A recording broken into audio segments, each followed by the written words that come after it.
So when I joined them, it was like 9 months after Magic or something. Wow. And they were now I was employee 47 probably, somewhere in there. They'd hired customer service people and sales people and marketing people, and they just tried to spin up this whole infrastructure from just like a pile of beans, basically, because Magic just the river of money just came flowing in the door, and they were expanding as fast as they could to try to deal with it. Now, I've interviewed a lot of interesting people on this podcast, and John Scott Tynes might be one of the most interesting. He has an incredible path from starting a publishing company at 19 years old to working for WotC, being involved in Magic the Gathering, Delta Green, Puppetland, and a lot of other properties that many of us love. Be sure to stay to the end because John gives some astounding tips on how to run a successful horror RPG session. One quick note, you'll hear John and I talk about Blair Reynolds, an astounding landmark RPG artist. Since we recorded this interview, Mr. Reynolds has passed away. It's difficult to quantify the impact he had on the RPG industry. Rest in peace, Mr. Reynolds. The original 1996 Delta Green sourcebook, which John was involved with, is now back on Kickstarter, but updated for the current version of Delta Green.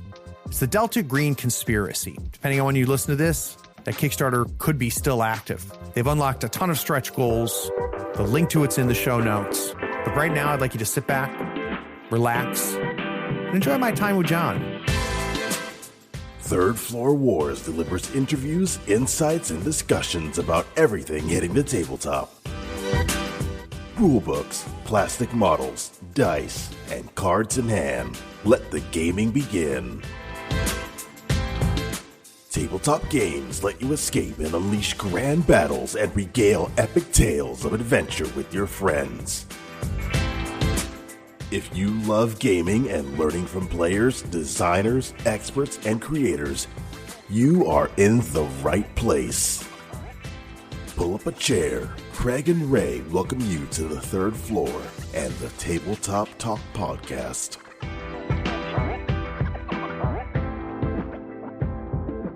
Howdy friends, Craig here. Today we're talking to John Scott Tynes. John started his first publishing company at the age of 19. He then went on to work with Wizards of the Coast on Magic the Gathering. Next, he collaborated with Adam Scott Clancy and friend of the show Dennis Detwiller to make Delta Green. Whew.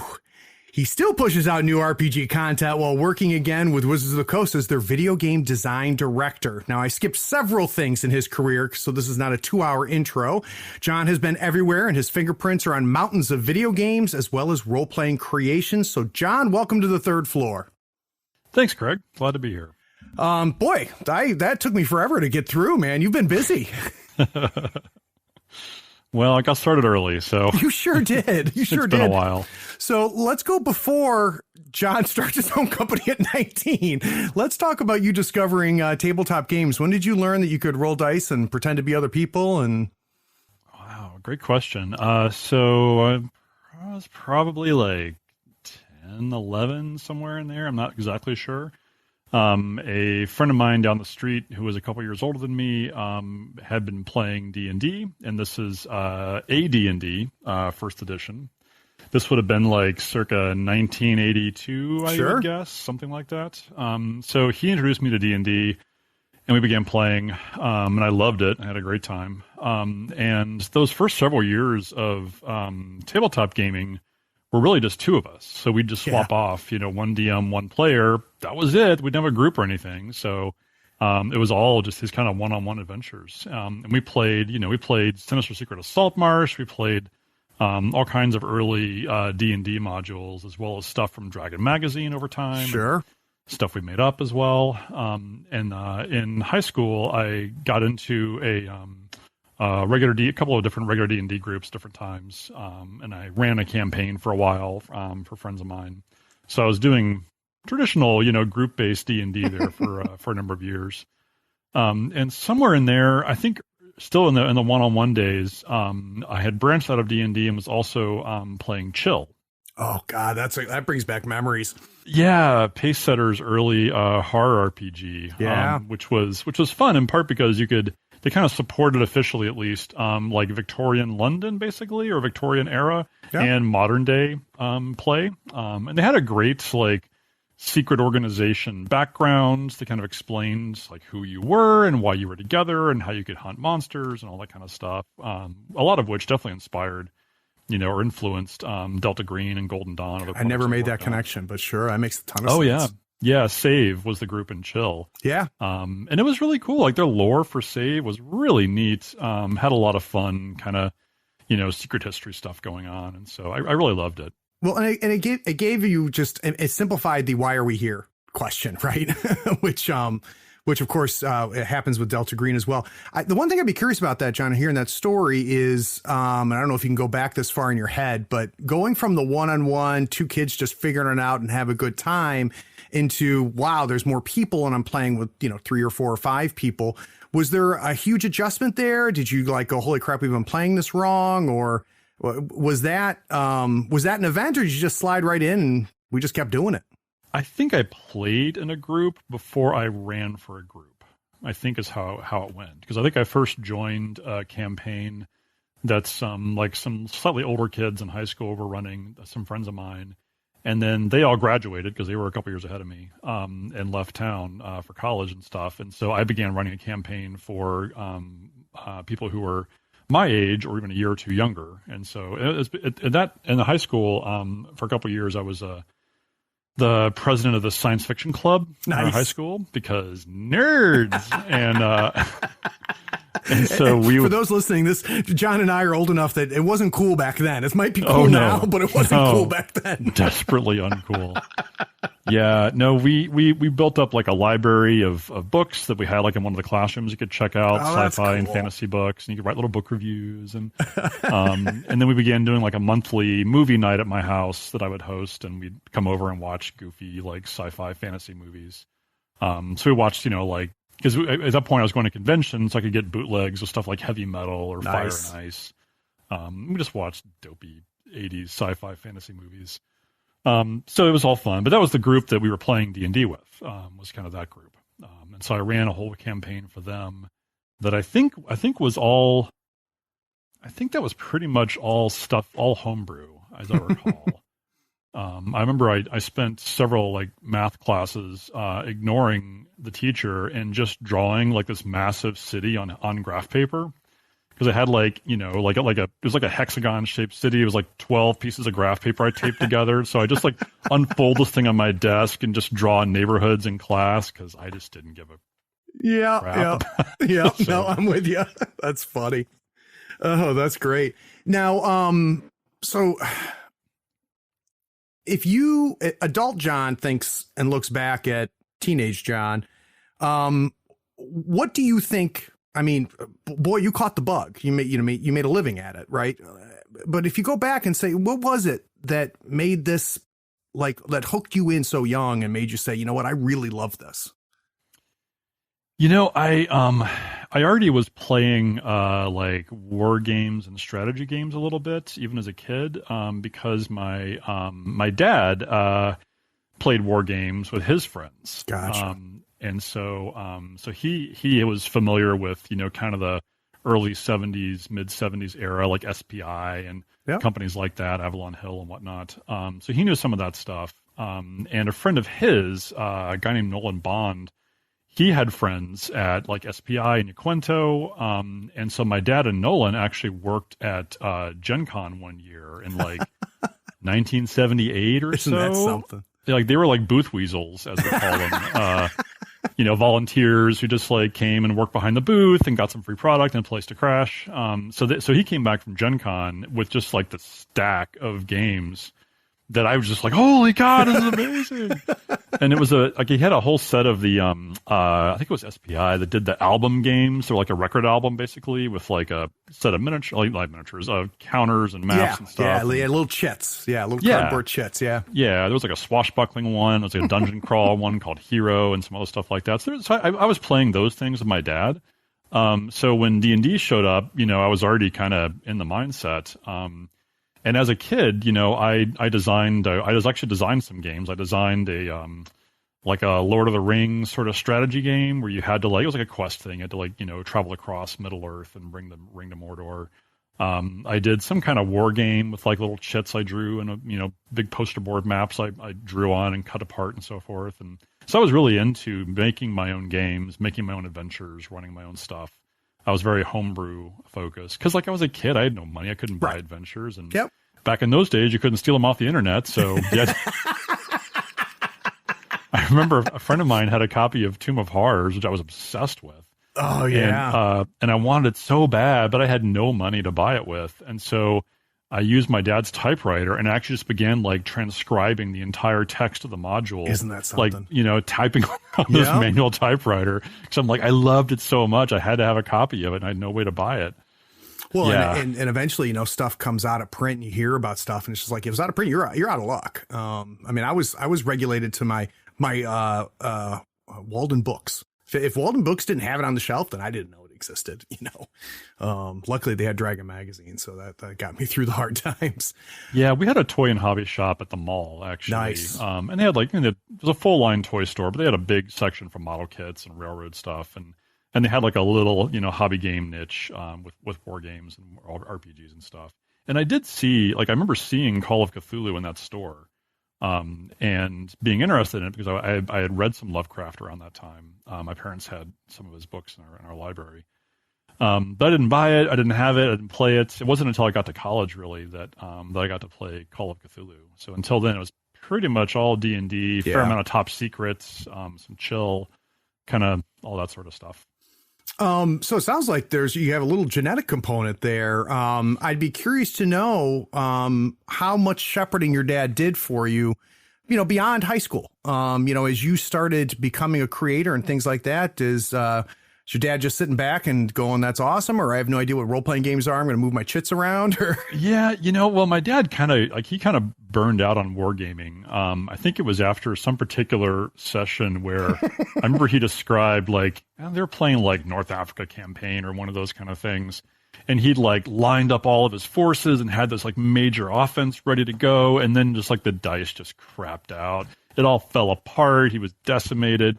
And I remember that was the last straw for him. He was just it's just so random. It's just frustrating. I don't want to play this anymore. So he actually bailed on war games at that point, but, and moved on to other stuff. But, he wasn't really, I did run a little bit of D&D for my parents because I was desperate. Sure. And they were like, okay, sure, we'll play. But it wasn't, obviously just a couple times. So, but they were super supportive, as I got my game company started. That's great. They were always really supportive and helpful for that stuff. So guys, the Insider Insight series allows me to talk to developers, designers, artists, writers, and industry insiders about their creative process and how they approach their work. Today, we're going to try to pick John's brain and learn about his start in tabletop gaming industry at the ripe old age of 19, and then his journey as well as his creations. Mostly, I hope to better understand John's approach and philosophy to creating the games we love. We're going to take a quick break, and when we get back from this break, we're going to talk about pagan publishing and how you start a company at 19. We'll be right back.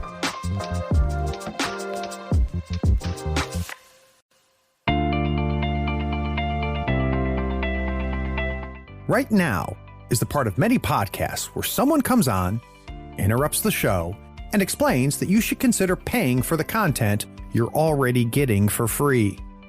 They'll go on and explain that by giving $1 or more a month, you not only support the show, but you allow the show to grow and improve.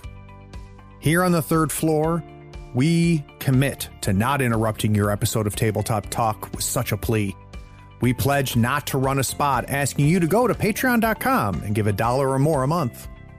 Even if there's a link in this show's description, and there is, we won't ask you to click it and become a patron. We won't spend time yammering about the benefits like early access to episodes, getting those episodes without ad breaks, or even getting a chance to play in one of Craig's RPG sessions. Anyway, enjoy this episode. We needed to clarify that we wouldn't do this type of solicitation.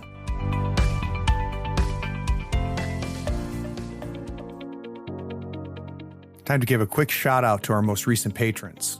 A big thanks goes out to John Mahoney, Philip Maska, Joshua Edwards, Clay Pierce, Peter Sojanek, King Salt Nathan, Jimmy CZ, Wayne Peacock, Oliver Borden, Zachary Wills, J. Douglas Nielsen, Patrick Healy, Ham Dog, Greg Packman, Eric Conrad, Alan Cardinal, Raven Zato, and Philip Savoy. Because of you and the 100 other plus patrons, I'm able to put out content on a regular basis. We appreciate you. Hi there, this is Owen from the Nova Open, and I am a $5 patron of Third Floor Wars because I love supporting the whole Malifaux community. I want to help Craig and the whole Third Floor Wars team continue making the fantastic content that gets me through my daily commute. You should join me in supporting the show. Just pause this episode, head to patreon.com and search Third Floor Wars, or grab the link in the show notes. See you there.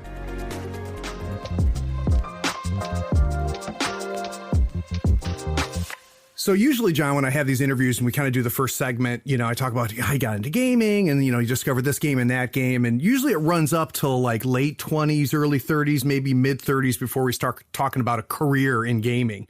We have to start much earlier with you.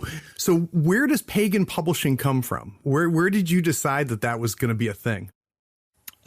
So when I was 19, it was the fall semester of my sophomore year of college. I was working part-time in the student computer labs as a job. I was involved in the university games clubs. Every Saturday we'd play RPGs or Wiz War or whatever for like 12 hours straight. And that was where I fell into Call of Cthulhu because of my first day of college, first weekend of college, I should say. I went to the, the activities fair, it's like, hey, freshmen, go check out the clubs or whatever. And so I went there and there were some like gamer dudes with big stacks of games who were like, yeah, I've got a games club. You got to come play some games. And so I went there that weekend and walked in the door and some people were starting up Mask of Nyarlathotep. Wow. And so I just like, sure, I'll play that. That sounds cool. And I hadn't played Call of Cthulhu. I knew the stories, but not the game. So I rolled up a character and we began playing masks and I died in the first 20 minutes. Just to really like set the tone for my future career in Cthulhu. Cause we were, it was the apartment of Jackson Elias, the opening scene of Masks, and the cultists go running off into the alley and I didn't have a gun or anything, as my character didn't. And so someone hands me like a double barrel shotgun, like, go get them or whatever. And so I'm like, okay. And so I run after them and I fire my 2 shots and like, that's that. And so then I get slaughtered by guys at Kukris or whatever. And so, oh, that's funny. Yeah. So, and I ultimately, I can even tell you, I probably had like 8 different characters in Masks. Cause we played Masks for like 2 years. Like it just went on and on and on. And we spent so much time in every city we went to. God bless you, man. Yeah. That's an achievement because there's not many people that can say they've played all of Masks. Oh yeah. We wrung everything out of that campaign. Wow. And it was kind of ridiculous because we had that problem that we talked about briefly with Chill, where there was no reason why we were all together doing this stuff. Like we had no justification for it. There was no narrative framework. It's just how it was. And so we just, whenever someone would get killed or whatever, then we'd just be like, and then the bartender walks over and says, hey, I got a shotgun, and like, off we go. Right. So we just kept like just going through characters all the time. And certainly it was not especially like a horror experience. It was more like a lot of like mystery and deduction and problem solving, and occasionally like horrible things would happen. But it was I have so many stories from Masks. I'm just going to skip over because it's okay. But that summer I went to Gen Con for the 3rd year. I think third summer. I've been going to Gen Con for a couple of years on my own, and I played a bunch of Cthulhu while I was there. And I met this guy named Jeff Carey who was running a Cthulhu game there, and Jeff sort of was like he's a gamer, and he had like a newsletter he would do where every a couple times a year, he'd type up and like photocopy this newsletter out to people he'd played games with, just like from conventions and whatnot. Yeah. Just about like what he liked, what was going on with the games he played and so forth. And he kind of suggested in one of those newsletters I got when I got back to school, just to his audience, like, hey, maybe someone should make a Cthulhu zine or something. And I was like, oh, that sounds cool. And I was at this point, for that first month or so of sophomore year, I was reading, very early 90s. I was reading Spin magazine, I think. Oh, wow. Okay. And it was an interview with Winona Ryder, who had been in like Beetlejuice and Heather's by that point. And I realized reading the interview that she was like we were like 4 months apart in age. And I realized that. I'm like, the fuck am I doing with my life? Like, get your shit together, John. Like, she's the same age as me, and she's like making these awesome movies, and she's cool and all that stuff. And like, what am I doing? Like, I'm sitting in Central Missouri in the computer lab, like making $6 an hour to check in people funny. Tell them how to use a mouse. Like, I just felt like, I should like get my acting gear. Yeah. And so I just decided, like, all right, well, I turned 20 in, like 6 months, basically. So while I'm still a teenager, like, I'm going to do something. I'm going to, like, take some kind of step so that when I'm, an old man of 30, I can look back and be like, yeah, like, I got my life going when I was still a teenager. And, like, that's fun. So I had two ideas for what I would do. One of which was I would start a Cthulhu zine and see what that was like and try it out. And the other idea, nerds, was that I would try writing a screenplay for Star Trek: The Next Generation and mail it into them and see if they would use my script. And I got I was able to get a copy of like the writer's guide for the show and stuff from the library or something. And ultimately I decided, like, no, I'm not going to do that. I'm going to make a Cthulhu zine. So I got people from my games group to help me, like, write articles, and a couple of them were artists and just drew some stuff. And so I was able to assemble the first issue of the zine over that fall, and I got it done like circa final exams in December. And I, ran off like 30 copies at Kinko's, and then I mailed some to Chaosium. And I took some like a local game store. I was like, hey, would you sell my zine to this store? Yeah. And then I went on winter break, and I went, home to my parents back in Memphis, and we were doing Christmas stuff. And I got a phone call from Keith Herber at Chaosium. Get out. Yeah, and he was like, dude, the zine is awesome. Like, you should do more of this, and et cetera, and holy crap. And so he put me in touch with some of their freelancers, people like Kevin Ross and Scott Danielowski, who were doing a lot of great Cthulhu work in those days, and still are in some cases. So they wrote to me, and we began corresponding. This is all like literally like letters printed in envelopes and stamps and like mailed, the whole thing. And we began talking on the phone, and like we got together a couple times. And so like I just began spinning up this thing, and the guy at the game store put me in touch with his wholesale distributor. And so I sent them copies, and they were like, yeah, we'll buy like 50 copies of this. And then 50 turned into 100 and 200 and 500. And, pretty soon I was selling a couple thousand copies of the zine. That's unbelievable, John. Yeah. And, I was in my dorm room still for a while there, and I was just like getting this thing, laying it out on the computers in the computer labs where I worked, and getting artists from that I knew or that I was able to contact that wrote out to me basically, because they were hearing about this or seeing the first issue of the zine. And I just built up slowly this kind of stable of writers and artists to work with. Began making this zine, and that was Pagan Publishing. That was the Unspeakable Oath, was the magazine. So, well, first of all, do you still have the first issue? Do you have a copy? Yeah. Good for you. Okay. I do. So, again, I'm going to do this, adult John looking back. Like, if you go back and look at that first issue, do you have a sense of what it was that made Chaosium stand up and made other people go, this is good? Or when you look at maybe the next couple issues when it started to catch fire, I mean, what were you doing, you think? What niche did you hit? Well, nobody else was doing a Cthulhu zine, so that was a good start. Yeah. First mover that's advantage. Defining a niche. Yeah. So right off the bat, one of the guys in my gaming group at the university was an artist named Blair Reynolds. And Blair was really talented. He was a really talented like pen and ink illustrator. And he did the cover to the first issue. He did the cover for all the first 9 issues. And lots of other work for us down the road as well. And his art, like on the first issue cover, like it was a really graphically violent piece. It was this, this sort of like corpse, like a torso and weird occult stuff. And, but it was really well done and powerful and really like cryptic and kind of just like, what is this? It made you pick it up. Yeah. So like, even though it was just like a photocopied Kinko zine, it had a great cover, and that was definitely a step in the right direction. Yeah. And then, there was some good art, some decent articles and stuff in there. I wrote a scenario for the first issue. But the thing that I think really helped light it up was, this article I wrote all about the King in Yellow in Carcosa.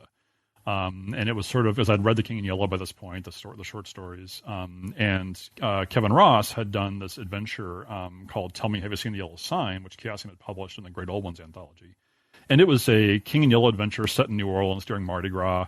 Really cool adventure. That was my first exposure to King in Yellow stuff. And so I wrote this whole article about, here's all about Carcosa. Here's how you might get there. Here's what it's like to travel around in Carcosa. Here are locations in Carcosa that I invented that I thought were really cool and weird and so forth, and some stuff you can do there. And so it was like a little mini source book for visiting Carcosa, which, great vacation spot. Yeah, right.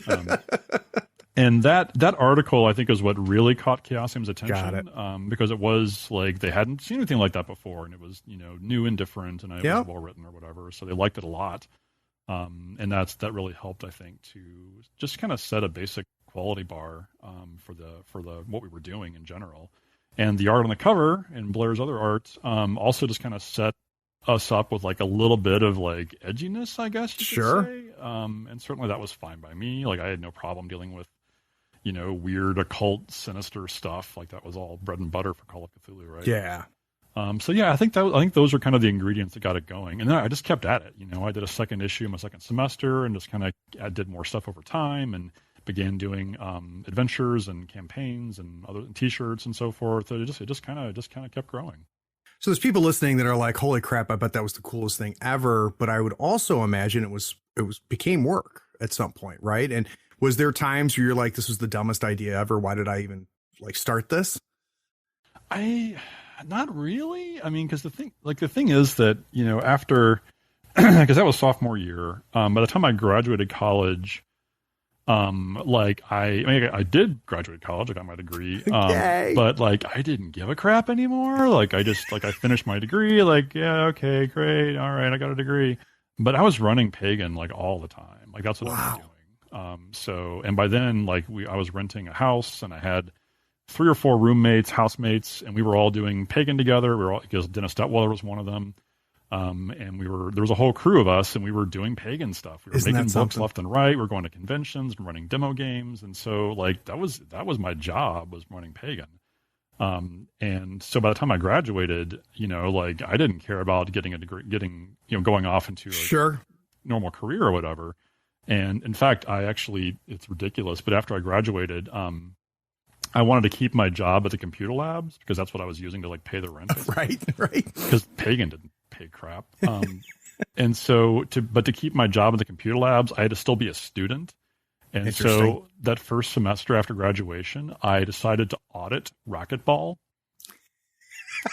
Because that way I could stay a student and keep my dumb job. Work there, John. Yeah, a little min-maxing there for you.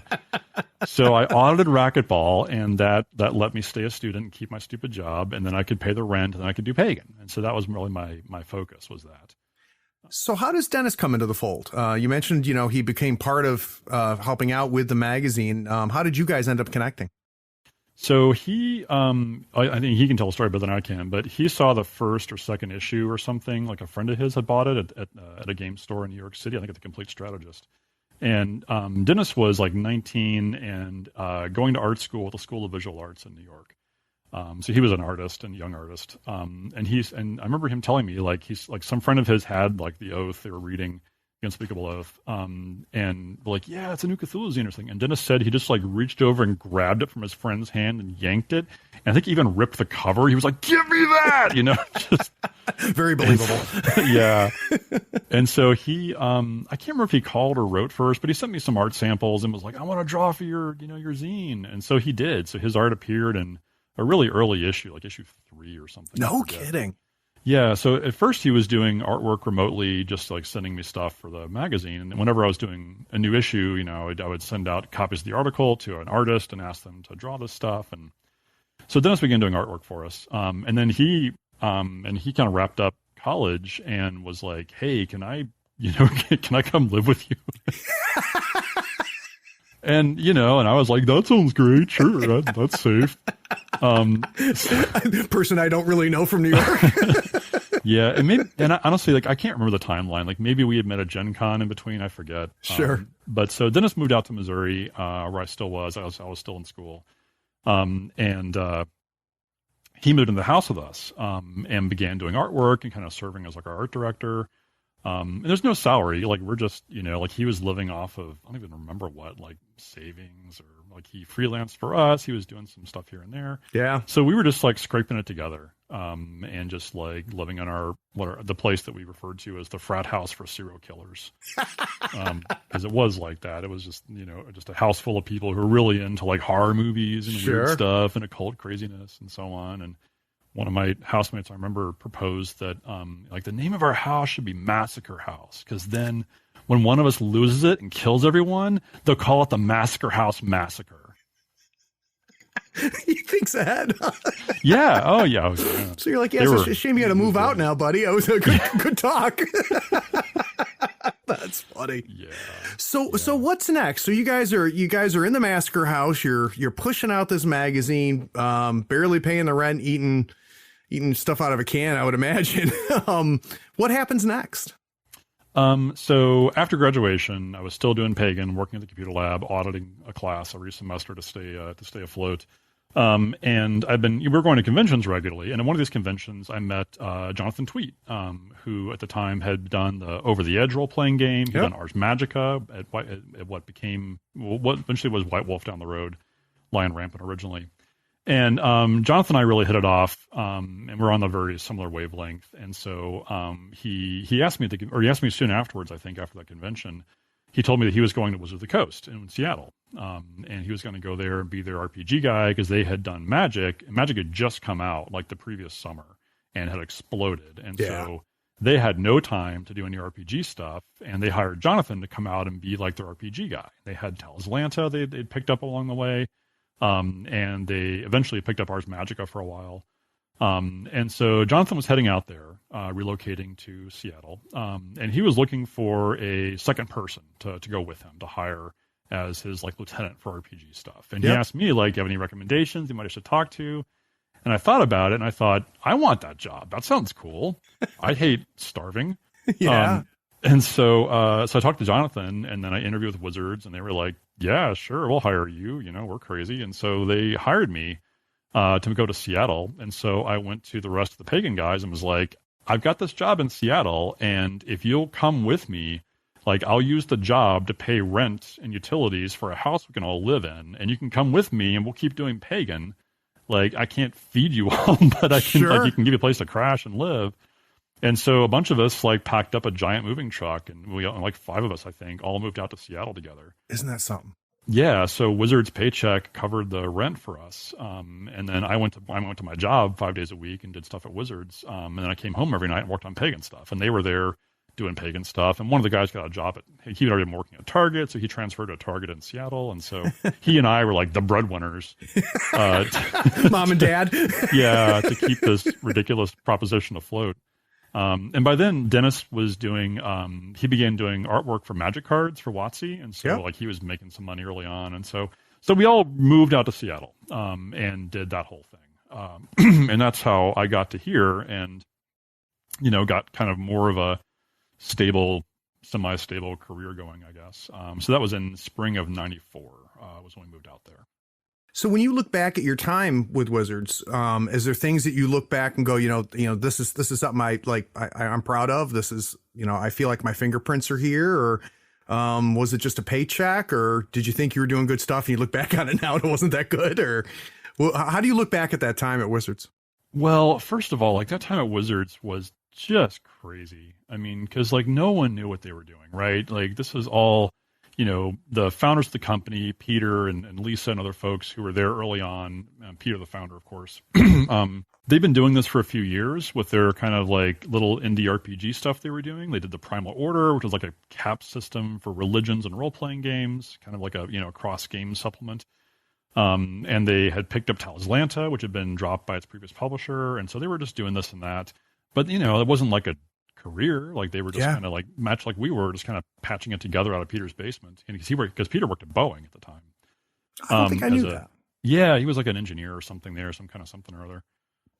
So, and then they did Magic, and it just, they believed in it, but they didn't expect it to be what it became. And it just, obviously just detonated the industry and changed everything for the whole hobby. So when I joined them, it was like 9 months after Magic or something. Wow. And they were now like, I was employee like 47 probably, somewhere in there. They'd hired customer service people and sales people and marketing people, and like they just tried to spin up this whole infrastructure from just like a pile of beans, basically, because Magic, just like the river of money, just came flowing in the door, and they were expanding as fast as they could to try to deal with it. So they brought Jonathan and I in there to do RPG stuff because they wanted someone to do this. And as Jonathan said, like, how do we avoid being like the caretakers of the RPG museum at Wizards? Right. Because Magic is where the money is, of course, but they love RPGs and want to make it work. So we began working on getting Ars Magica updated because Lisa Stevens had brought that over from White Wolf. And Jonathan began developing this new role-playing game called Everway. That was like a diceless storytelling collaborative kind of game. Really innovative, really unusual idea. And I was working on Everway stuff with him, and then also trying to figure out, like, how do we make an RPG out of Magic? And I worked on that for a while to try to see, like, is there something we can do here? But what I was realizing as I worked with the Magic team was that, like, Magic was a bunch of cards with just, like, names on them. They just made up a bunch of artwork. It was cool as hell. Right. But there wasn't, like, any real world building. There wasn't any kind of storyline. Yeah, exactly. And so I literally began building a database at Wizards of, like, here's all the proper names I could find, like Llanowar, right, or Sarah. Right.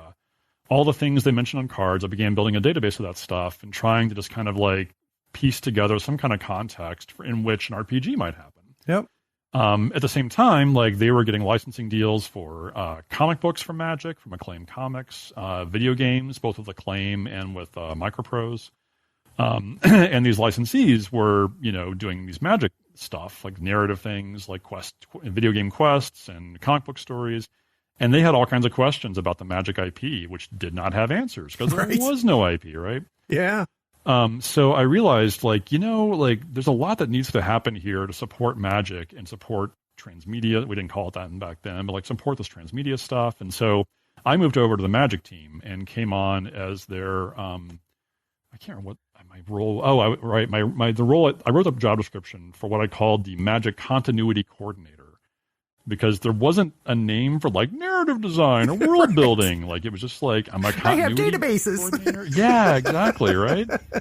So I went over to join the Magic team and did that. And so I was working on that stuff. I was working with the licensees to answer the questions and, like, review scripts and talk about, like, yes, the Hurley Ministar would like ice cream, or, whatever it is. Yeah.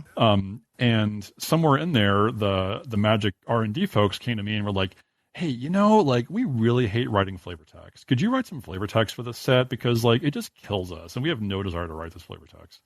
And so that was for Ice Age, was an early Magic set. God, I remember Ice Age. Yeah, so I got all the Ice Age cards. I went home, and because I had to focus someplace, and I just sat down and thought through, like, okay, here's what I know about Ice Age, given, like, the names of the cards and the artwork we have in progress.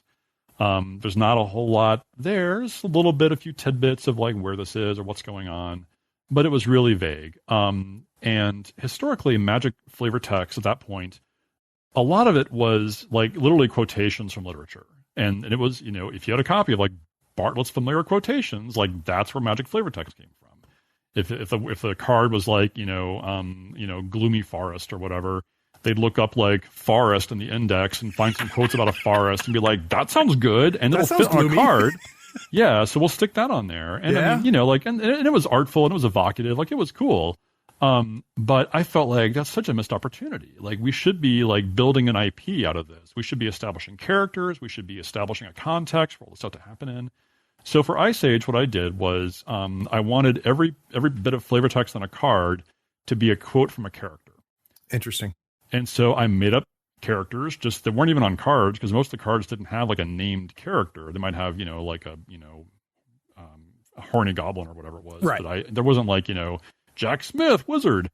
So I made up characters, like, one or two per color, per faction. And then what I did was I mapped out, like, okay, what I want to do, because the space is so small for flavor text on Magic cards, I want a character of one color commenting on the card of a different color. And that way you get, like, the relationship and not just the card itself. So I'd have like a white character commenting on red, or a blue character commenting on black, or whatever, to kind of just build up that sense of a context for all this stuff. So that's what I did on Ice Age, and I did it again for Homelands, with the 2 sets I worked on. And it worked. It actually did begin to kind of like knit the IP together. One of the characters I made up for Ice Age was this character who, I think officially the pronunciation is probably Jaya Ballard, I think is how people call her. It was a dumb in-joke for Seattle. Ballard's a neighborhood here. Traditionally it was a Scandinavian neighborhood. And people would make fun of you if you came from that neighborhood because you probably had like a Scandinavian accent or something. Right. And they'd say, yeah, Ballard, yeah. Kind of like Fargo or something, right? Right. And so I was like, okay, this character's name is Yaya Ballard. That's really funny. That's hilarious. And so I made this dumb joke and made this her name. But she was a red fire mage, and she was like super sassy. So everything she said was like snarky, like haha, eat some fire kind of stuff. And no one had really done that in Magic flavor text, like that kind of personality. And Jaya Ballard became really popular, and she returned as her own card down the road. She became the heroine of multiple novels that were written by Jeff Grubb and stuff. Yeah, and she's still in the IP today. God, that's crazy. Like 3 years ago, Magic did the Dominaria set. That was like a return to some of the early IP stuff, and they brought back Jaya Ballard, and there she's got a new card, and now she's gray-haired, just like this, that's funny. Her nickname was Fire Granny, was what people called her. She's like this, gray-haired lady is like a fire mage. So like she's had this whole life, and she was just like this dumb in-joke on a card. But because the flavor text was evocative, because it told this kind of story of a world and people and relationships, like it worked, like it lasted. So I am really proud of that work, and I do feel like it has made, a lasting contribution to Magic, and it's, and it helped to reset the expectations for creatively, how do we talk about Magic in context, and how does that work? So I am really proud of that work, and I had a great experience my year at Wizards. So when you think about, working on the RPGs and essentially world building for the first time in Magic, are there particular skills that either you feel like you picked up or honed, or approaches or philosophies where you go, these things that are a part of you creatively now that really were born there? Or honed there, maybe I should say. Yeah, I'd say in general, I definitely developed a sense of that idiom, measure twice, cut once. To try to, instead of just like launching into the work, to try to step back and think about the principles involved. What are my goals? How am I going to approach this? Begin to think about like an outline, build a framework, like whatever it is I'm doing. It usually begins the research phase of something. Got it. And so like with the flavor text, like I researched Magic flavor text. I went back and looked through all the sets and see what's there, and began to realize like, here's what they're doing, and here's how I think I could take that approach and change it in a way that would be better. So that kind of just like stop and be strategic about what you're doing before you do it. Yeah. Is something that I picked up early on, and that I still carry through to this day. Yeah. Methodical, it sounds like, just, and it as an approach. So, obviously you still, now you do work at Wizards, but at one point you stopped working at Wizards. What made that happen? When did you decide, it's time to move on? Or I was young and stupid. That's really it. Is there many dollars that you don't have that you count still? Probably. I tried to think about that. Yeah. No, the Magic fad is going to go away pretty soon. You predicted it. No, I didn't think that. But no, I mean, I was at Wizards for a year. Okay. And, you did a lot in a year. Holy cow. Wow. It was, everything was so busy and so fast, right? Because it was all new. It was all exploding everywhere. They were starting up organized play. Like, it was a huge, huge thing on, like, they were just doing everything all at once. So there's a lot of room to just do stuff. Like, sure. No one was going to tell you no, because they were all busy. So you could just do stuff. And it was a great place if you had initiative to just go crazy. No, I was there for a year, and I was really good friends with some of the artists at Wizards. Jesper Mirfors, who was the original art director for Magic. Daniel Jellin was one of the original artists and was there as an art director and a graphic designer, page layout, et cetera, for the RPG books. And so those two guys in particular, like, I was really tight with, and we hung out a lot, because they also loved what I was doing at Pagan, and they were involved in Pagan. Like, Jesper did some early artwork for Pagan. Daniel did some artwork for Pagan. So like we were all, they loved that stuff. They loved Cthulhu and all that business. So we were really good friends and we all hung out a lot. And Jesper had gotten introduced somehow or other to this guy, Jose Garcia. And Jose ran a little game company called Daedalus, a little RPG company. And they had done a RPG called Nexus: The Infinite City that was kind of like a cross-dimensional cityscape RPG that Robin Laws had worked on, and because they were both in Toronto. And so Jose and Robin dreamed up this idea for this. They both loved Hong Kong action movies, like all the, the wuxia martial arts stuff and all the John Woo, like cops and robbers kind of stuff, Yeah. the Killer and Hardboiled and whatnot. And so Robin dreamed up this role-playing game of Hong Kong movie action, Feng Shui, and a trading card game, Shadow Fist, to go with it, or vice versa. And so Jesper got hooked up with them somehow, I forget how, and agreed to, because Jesper was kind of fed up at Wizards for various reasons creatively, and he wanted to go do something else. And so he left to go join Daedalus, and Daniel Jellin went with him as their like page layout guy, and I went with them as their like RPG line editor and marketing director. And so we set up this little company, like 5-6 people in Seattle, to do Shadow Fist, like a CCG, and Feng Shui, the RPG. And Robin designed both of those. And we got both of those products out. We got the CCG out, we got the RPG out, and we were just cranking out content, making card sets, making books. Like it was just pedal to the metal, shipping stuff out the door. And that lasted about a year, and then it all fell apart because the company founders, they were my age, maybe even a little bit younger. Like we didn't know what we were. Nobody had any we had idea. no idea. And so we just like crashed and burned because we weren't, we couldn't pay the bills, and it was just a mess. And so it didn't last very long. But I quit Wizards because I was like, that's right, screw you, man. I'm going to go do this other thing because me and my friends are going to do this other thing. Yeah. And, it was fun. It was exciting. I learned a lot, had a good time. But a year later, it all died horribly.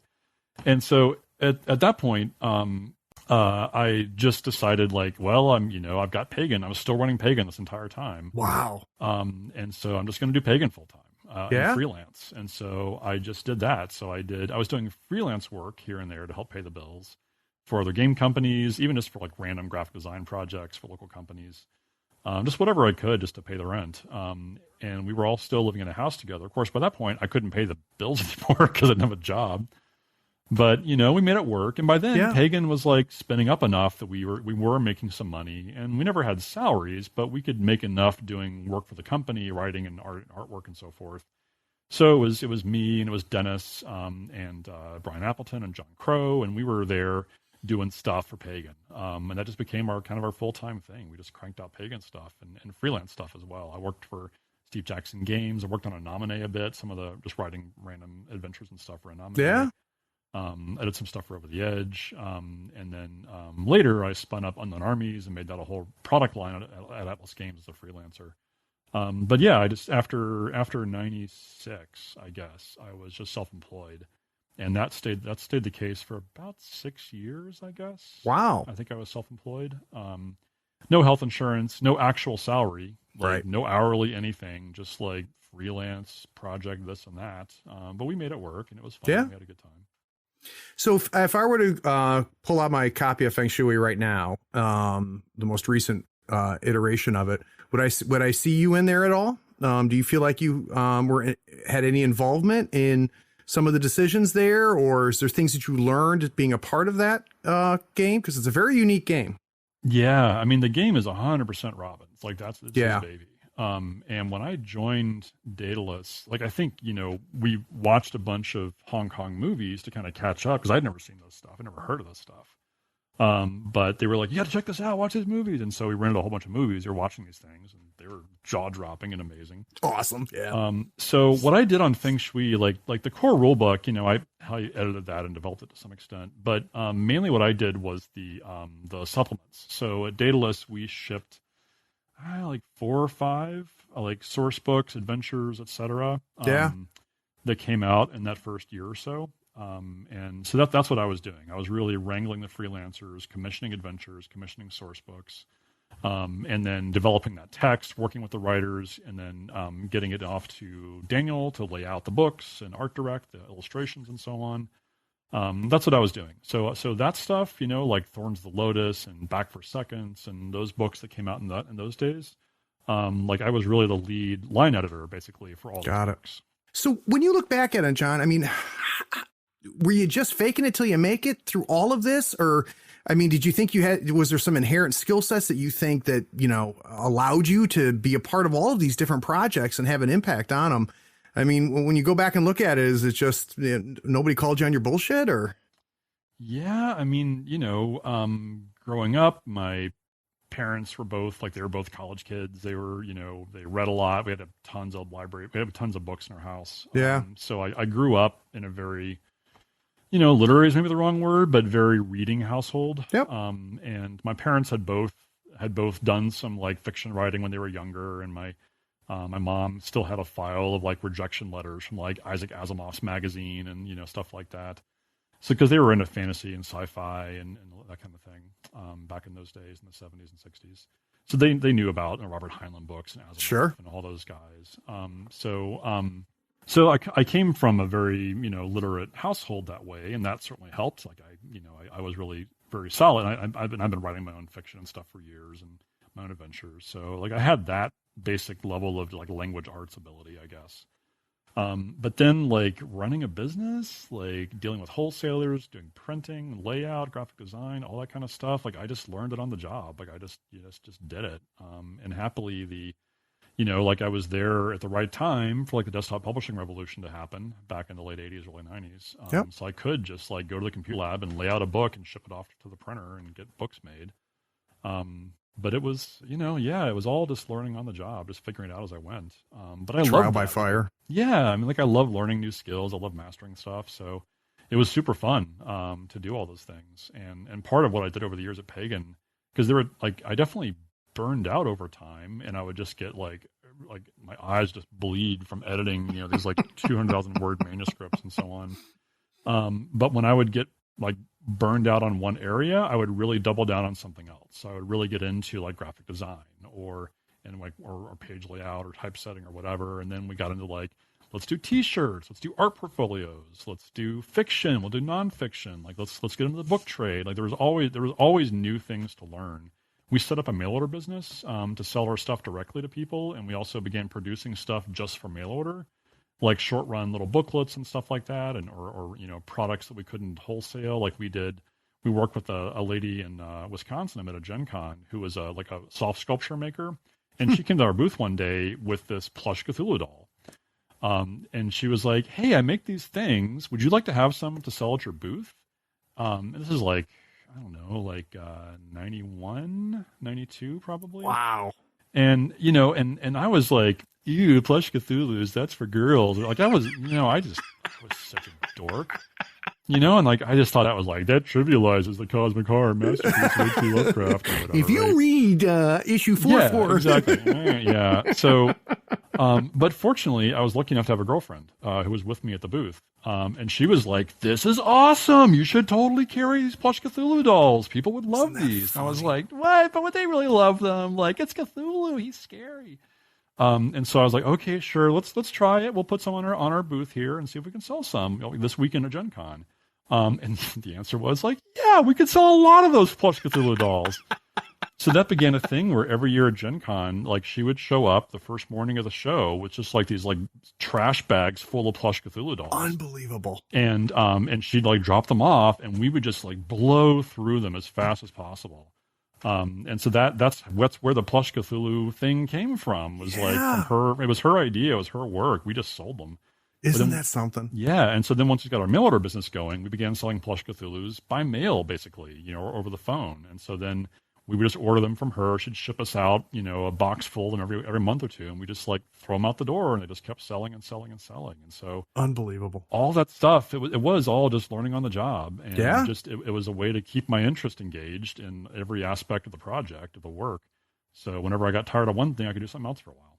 Yeah. Yeah. And By no means as prolific as you are, but I understand that because I do the same thing. Like I love learning. Like I see something and I go, I don't know how to do this, but I think I'm capable of doing this, and I want to find out if I am. So I definitely get that concept. It makes a ton of sense to me.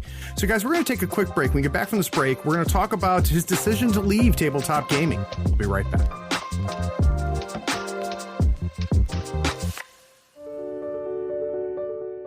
Howdy friends, Craig here. You deserve a new playmat. Here on the third floor, we use Mats by Mars. They are scratch resistant, waterproof, wet erase marker compatible, almost free of glare, and lighter than neoprene. Mats by Mars gives you over 40 designs to choose from. You pick a mat, pick a design, and then you pick an overlay, like one for Marvel Crisis Protocol, Star Wars Legion, or even Malifaux 3rd Edition.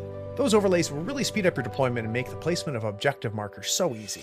Use our promotion code in the show notes to get a 10% discount on your first order. In the notes of your order, you can even request the third floor logo on your mat for free. That makes the best mat in the business even a little better. So get some new mats, save yourself some money, and help support the show. Go to matsbymars.com. All the details are in the show notes, including the discount code.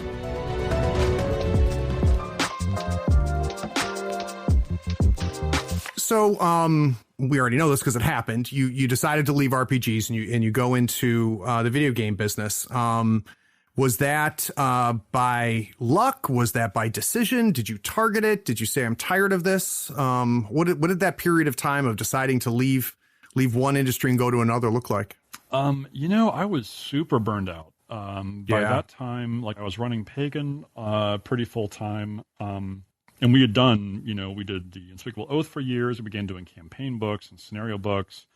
We got around to doing like Golden Dawn and Delta Green, Realm of Shadows. But also we'd spun up a book publishing imprint. We were doing fiction and nonfiction books of various kinds, as well as, T-shirts and all that kind of stuff. But on the side, like I was also doing stuff for other companies. So I had designed the Puppetland RPG, which was published by Hogshead originally in the UK.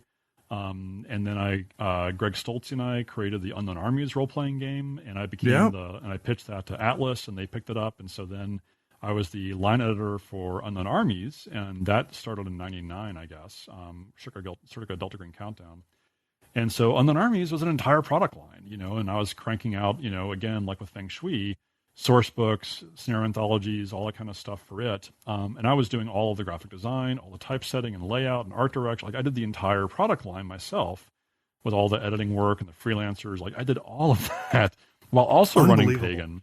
So I had two different, whole things I was dealing with, as well as just random freelancing and other creative projects. I got really involved with this guy in Portland, Andrew Miglior, who is running, and still to this day it exists, the H.P. Lovecraft Film Festival, which has been running in Portland now for like 20 years. No kidding. Yeah, and it's great. And I got to be friends with Andrew, and I got really involved in the festival for a while. And I was doing like the program and the tickets, like all the graphic design work and the printing and so forth. So I just kept throwing myself into more and more stuff. And every creative opportunity that came along, like I just said yes to. Right. And if you just say yes to everything, it's awesome and you totally burn out. So it's great, and you meet people and you get opportunities and you build your network, and like there's a lot of good reasons to say yes to as many things as you possibly can. Sure. But you have to be able to then work like 80 hours a week and like not do anything else. Well, and we can talk all day, John, about how great role-playing games is and how great, Lovecraftian horror is and stuff like that. But holy crap. I mean, you were living, breathing, eating it. I mean, it was everything. That's all you ever did. And can you think of like, did it creep up on you, or did you just, wake up one morning and go, you know what? I'm pretty tired of this bullshit. I hit a wall a couple times. There was a point circa like, I think after Delta Green had come out, the first book, and was a big success for us. Like it was the best-selling book we ever did. And there's just a lot going on, a lot of projects in flight. And I was running the business and doing the mail order and doing all the book layout and editing and so forth. And I just couldn't deal with it anymore. And that was when Scott Glancy we've been working together remotely. He was in Florida. He was working as a prosecutor for the state of Florida. And he was right, and he wrote a ton of material for Delta Green, of course, over the years, and he was a core contributor to the whole project. And I was talking to him on the phone. I was like, man, like, I can't do this anymore. Like, I'm just burned out. This is killing me. And he was like, you know what? I really hate being a prosecutor. This sucks. Like, I want to get out of here. And so Scott moved to Seattle, and he quit his job and packed up his crap and moved to Seattle. And he moved into our house, like the latest incarnation of Massacre House. He moved in and, rented a room there with us. And he took over like running Pagan. Like he would run like the business and the mail order stuff and so on, deal with the wholesalers. And I was able to focus on the creative more for a while. So that like bought me a couple more years probably. Yep. And in that time we did the Hills Rise Wild miniatures game, which I created with Jesper Meerfors from Magic and Daedalus all those years ago. And we were doing a new RPG Dennis had made called Godlike, which eventually came out from Arc Dream, but we began doing it at Pagan initially. And somewhere in there about that time, like we were doing all this stuff, and I was doing Undead Armies, the whole thing. And I was kind of like, God, like we're still just trying to pay the rent. Like it's still really hard just to even make a go of all this stuff. And so I thought, okay, well, I just need to figure out like how do we get to a point where we can actually really be sustainable, or we can actually like pay some salary, because we still weren't paying salary. There was no salary, no hourly, nothing. It was all free. Unbelievable. And we were still just making it work. And so I began, I used a strange program called Microsoft Excel, and tried to do some like financial modeling of like a business and how it might work, and money coming in and money coming out, which I had never done. How many years into this are we now before you bust out 10, Excel? Probably 10 years. That's amazing. Yeah, we just like we were making enough money, we could just like keep it all going, but it was just like spinning plates, Yeah, so you bust out Excel, you start modeling things out. Yeah, and I was trying to figure out like because Delta Green had been a big hit, and we'd gone back to press and done like a couple more printings of it, which he'd never done before. And so it was just the question of like, well, this is doing great, so what do we need to do? Like, how many Delta Greens a year do we need to make this a thing that we could actually sustain? Like 4 or 5 people in a house, making crap money, but like actually like get paid. And what I realized was that like it was never going to happen. You change this cell to that number, it's still no good. Yeah, it was like, no, this is not going to work. And, I was like, that's funny. What if we sell more books? And what if we sell like twice as many books or whatever? And like, no. And like, nothing, like as much as I ran the numbers, I realized like, this is just not sustainable. Like it's been sustainable for 10 years, like air quotes. But this is no way to like live the rest of your life. As far as I was concerned. And so I did all that math and was like, well, I'm done. Okay, forget this. Because there's no hope. Like it's not gonna, I have no health insurance. Like there's nothing. So I went to the rest of the Pagan guys and was like, I'm just done. Like I just can't handle this. So I showed them all the math. I showed them the whole thing. And I said, I'm going to leave in 1 year. Like I'm going to give us 1 more year. But in that year, like at the end of that year, like I'm done and I'm not going to be part of this anymore. And so how did that go over? Well, like they were sad, but like we were all doing it together. It was very collaborative. Like I'm talking about myself, that's my experience. But we were all involved in this stuff, like up to our necks. We were all working like this. We were all doing the same kind of thing. And like Brian had a job at Target, and John worked at like Blockbuster for a while. Then he joined up with the Army Reserves and had a gig there for a while. So like we were doing stuff here and there to help make it work. Dennis was freelancing. So like we were all in it. And so me leaving didn't mean it would stop, because like Scott was there, Dennis was there, John was there. It was all, the whole crew. So like they just talked about what they're going to do, and they gradually sort of figured it out. And I just like slowly tried to like unwind myself from projects over time. And like I said, I would give them a year, but like within like 4 months, I was like, I can't do this anymore. Like I was so burned out. I was so tired of it all. And I struggled through as best I could. But by the end of the year, like I'd moved out, I got my own apartment, and I gotten a job working for a video game company. And that was where. So how did that happen? So, because I said yes to something. We're getting a theme here, John. Yeah. So, at Pagan House, once in a while, somebody would call us up and be like, "Hey, can I come by for a visit and buy some stuff?" And like, okay, sure.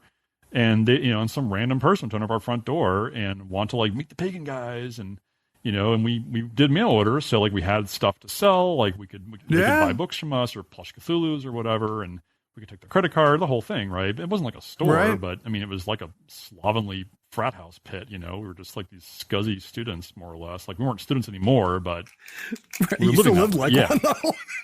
So they'd come by and it would just be like garbage everywhere and cat poop on the floor, and it was horrible. Like we once hired a cleaning service to come clean the house because it was so disgusting.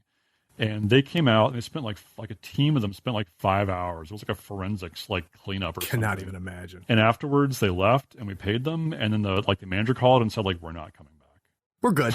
like we're never coming back to your horrible, disgusting, depraved house of murder." Yeah, so it was god awful. Like it was no way to live. Someone's coming by to visit. Yeah, someone's coming to visit, and this guy showed up named Russell Williams, and he buys some stuff. He loves the books and all that stuff. And then he calls me or emails me like a few weeks later, and he says, "Hey, my friend's birthday is coming up, and he loves your stuff. As a birthday present, could you be his birthday present?" Oh, good Lord. And the deal was they were going to go have like a really nice dinner at a super fancy steakhouse, and I would come along as like a surprise guest, and I could talk about Cthulhu stuff and pagan and whatnot. And I was like, "Steak dinner? Sure, sign me up." Yeah, right. Well, it's got to be kind of neat too at that point, John, to be a little celebrity-ish, like that somebody would want to spend time with you like that. I would be flattered by that. Oh yeah, no, it was great. I was like, sure, okay, that sounds great. Yeah. So I did, and so they, I had a great dinner and talked to those guys, and they were running a small video game company. They were ex-Microsoft. They started up this company called Flying Lab Software, and they were just about to ship their first game, which was like a railroad sim, like a Empire Builder sort of train game. That was a computer game. You could play with your friends. It was networked, I think it was just networked, or maybe online. Probably networked at that time. Yeah, called Rails Across America, and it was pretty cool. Like they took that whole train simulation sort of genre of board game, and they made it something you could play like in an hour. So it was just like a fun, fast multiplayer train game. And they're looking for the next project, and they were like, we love Delta Green. How about we try and make a Delta Green video game? And so I began working for them kind of like on an hourly basis to work on game design and like story stuff and concepts and whatnot. And I worked with them for about a year on the Delta Green video game, and we were trying to get funding from publishers for it because we didn't have we weren't going to pay for the whole thing ourselves. A 3D action game, adventure game. So I went with them, and I learned about pitching to publishers and like all that kind of stuff. And so we built a prototype, and we shopped it around to Microsoft and various companies. And after a year, it didn't go anywhere. We couldn't find anybody to pick it up. And so like, oh well, that's that. But in the meantime, they had begun talking about doing this pirate themed MMO. And they were like, at that point, there were only like 4 people left. Like it was a tiny little studio. Sure. And Delta Green was done. They weren't going to make like a video game of that. And I was freelancing here and there, just kind of paying the bills, doing other Army stuff still, I think. And I kind of talked to them about it and was like, well, if you're going to do this pirate thing, like I could certainly work with you on that, and I could be your designer or whatever. And I had not been playing MMOs. I didn't know the field at all. But they were like, okay, sure, let's do it. We like you. And so they hired me full time, and I began working on that game. And that turned into Pirates of the Burning Sea, which was this MMO we did. We spent 5 years in that project. Wow. Sony Online ultimately published it and shipped it. Yeah. But and you can still play it today, too, yeah, I think, can't it's you? Still available. Yeah. It's free to play now. It's still around. And so I spent 5 years in that project. And when I joined, there were like 4 of us or 5 of us. And when we shipped, we were about 70 people, somewhere in there.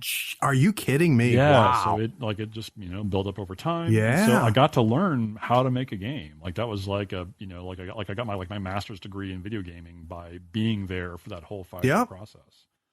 Was that trial by fire again, just learning on the job? Yeah, and like playing games, talking about games, reading about games, like just doing the research, trying to learn the stuff. And we had a lot of like brainstorming sessions and discussion sessions and raging arguments about how PvP should work and so on. And Yeah. Like it was just the work, just learning how to do it. And so for 5 years, I got to learn how to do it.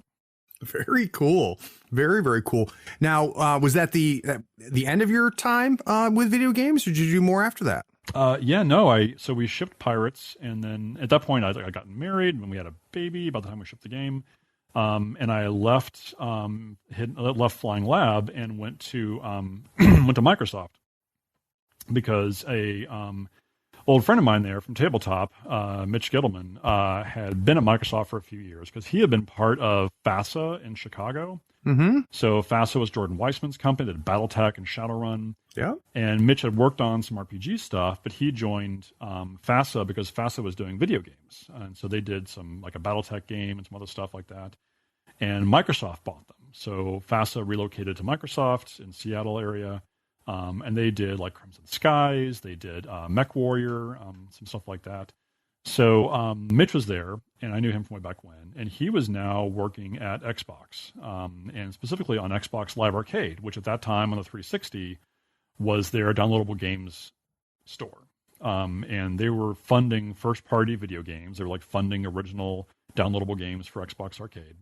And so I went to do work for Mitch as a producer and then a designer, working on various like small downloadable video games for the Xbox 360.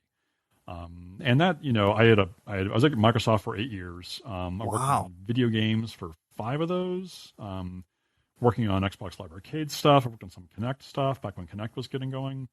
Last couple of years, I was working on stuff for kids, like for preschoolers, for Xbox. No kidding. Yeah, which was super fun. I worked with Sesame Street, the folks in New York. They did Sesame Street, so we collaborated with them. John. It was great. Like I got to work with those people, and we did a game called Sesame Street Connect that was like a Connect game for preschoolers. Yeah. So it was Sesame Street. So I had a great experience there working with those folks. And Ray Winninger I worked with very closely in those years as well. Ray had come from tabletop games as well. He had been at Mayfair. So he created the role-playing game Underground, which was like the kind of like dark future superhero RPG. But he also he wrote the Dungeon Craft column for Dragon Magazine for like 12 years. He'd been a long-time tabletop guy. But he got into video games as well. And so Ray and I worked on stuff there. Mitch and I and Ray worked together as well on different projects. We tried to get a D&D video game off the ground at Microsoft, in fact, and could not get it together at the time. So I was there for 5 years on video games. I did 3 years elsewhere in Microsoft running this is like a big left turn, a global student technology competition called the Imagine Cup. Okay. Every year Microsoft has this global competition where college kids form teams. They develop like new technology, hardware, software, whatever, compete for like social good projects, when, cash and prizes and travel and mentoring and software and so forth. And I went and ran that program for 3 years because they were looking for like a new approach to it and kind of like rethinking the game design of that competition, basically. And that was an awesome experience and super moving and really powerful. And I got to meet people from all over the world and do fun stuff. But unsurprisingly, I burned out because it was super stressful. And as you kind of climb the ranks at Microsoft, things just get more and more intense and you get more responsibility. And it was great, but it was really driving me crazy. So I had to make a change. And so I had been out of video games for 3 years at that point. And I kind of felt like if I don't get back into video games now, I'm never. You're done. You're ancient. I'm just drifting farther away. So I actually went back to work for the Flying Lab people who had a new company called HoloSpark. And they hired me to do virtual reality. So we began doing VR projects and exploring that. And we ended up, I built out a motion capture studio where we could have actors in mocap suits, for movies. And we worked it all out. Our whole team did, so that we could do motion capture of body, face, and voice for 4 actors simultaneously. And then we could do, all this live mocap to use as the source material for virtual reality projects. Yeah. And we did some fun projects there, some cool stuff. And then everyone else in virtual reality, we could not figure out how to make any money whatsoever in that field. Yeah. The only way you can make money is if Oculus or HTC would give you money to make things because there was because they weren't making money, so they'll just give you some. So for 3 years I worked on that. And HoloSpark also was doing Left 4 Dead inspired 4-person co-op shooter called Earthfall, not Earth Dawn, it's an RPG. Earthfall. I worked on that a bit, wrote dialogue, and helped out with story planning and stuff for it. But mostly I was working on virtual reality projects. So I did it for 3 years. And then, they were kind of wrapping up because Earthfall had come out. They were done with it. VR was not making any money whatsoever. And they were like, yeah, I think we're done. So at that point, I needed work. And I ended up talking with some folks at Wizards of the Coast, where I'd been all those years ago. And a guy I worked with at Microsoft was there, Ben Camerano, who was a longtime art director at Microsoft and EA. And my old friend Ray Winninger from Underground and stuff, he had gone to Wizards to run digital platform stuff for them, like technology infrastructure and such. And they were like, it's awesome here. You should come work this. It's a great place to be. Come check it out. And so I did. And it was in fact awesome. I've now been there for 2 years, and I'm working on unannounced projects that I can't talk about. That's amazing. It's amazing the circles and the network and the connections that tie that are the wind in your ship. I don't know what analogy I want, but you know what I'm talking about. Yeah, the listeners do too. I mean, a key to this, and this is very true, like in professional stuff, like none of those jobs I just talked about, I didn't get any of those jobs by applying through the front door and being interviewed by people who didn't know me. Like every single one of those jobs, I knew somebody there. And they were like, you should come in, you should interview, talk to us. And they interviewed the people and so forth. So like, I had to get hired, but I always knew somebody. And that's really how it works. Like, it wasn't that I got preferential treatment, but I wouldn't even have gotten like picked off the stack of resumes if somebody hadn't been like, you should interview here because I know your work and I respect your work. I know who you are. And I think you'd be a good fit here. So at least interview and see how it goes. And so that network and having a good reputation and being easy to work with and being a friendly person, like, is just so important because I've seen assholes like flame out and fall off because nobody wants to work with them anymore. Right. But if you're a reasonable person, like, you can keep making a job out of this stuff. So during that time when you were, just knee deep in digital, were you still playing tabletop games, or was the burnout complete and you didn't even want to look at it? Yeah, no, I was done. No, you were done. No. And frankly, like, I mean, when I left tabletop games in 2002, I guess, like I didn't play RPGs or anything after that for a long time. I played a lot of video games because that was my new job. So I switched careers, and so I threw all my free time that would have been spent playing RPGs or something into playing video games instead, which was super fun, of course. But no, I didn't do anything with tabletop RPGs for quite a few years. I actually, the last 3 years or so, I've been running D&D 5th edition for my family, so my wife and kid. How cool is that? It is super awesome. It's really fun.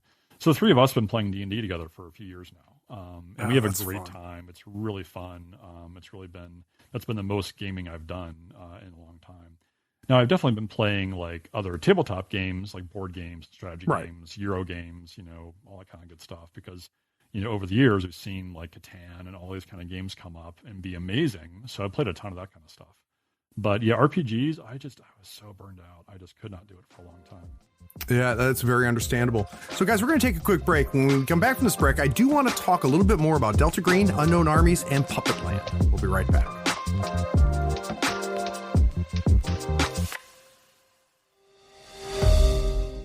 There are so many online retailers.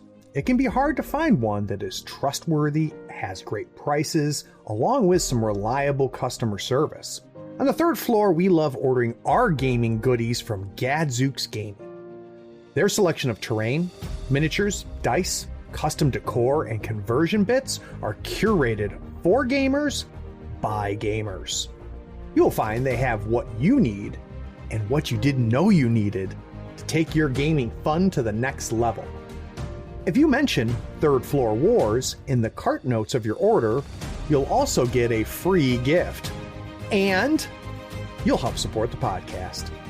Check out gadzooksgaming.com and mention Third Floor Wars on checkout to get that free gift.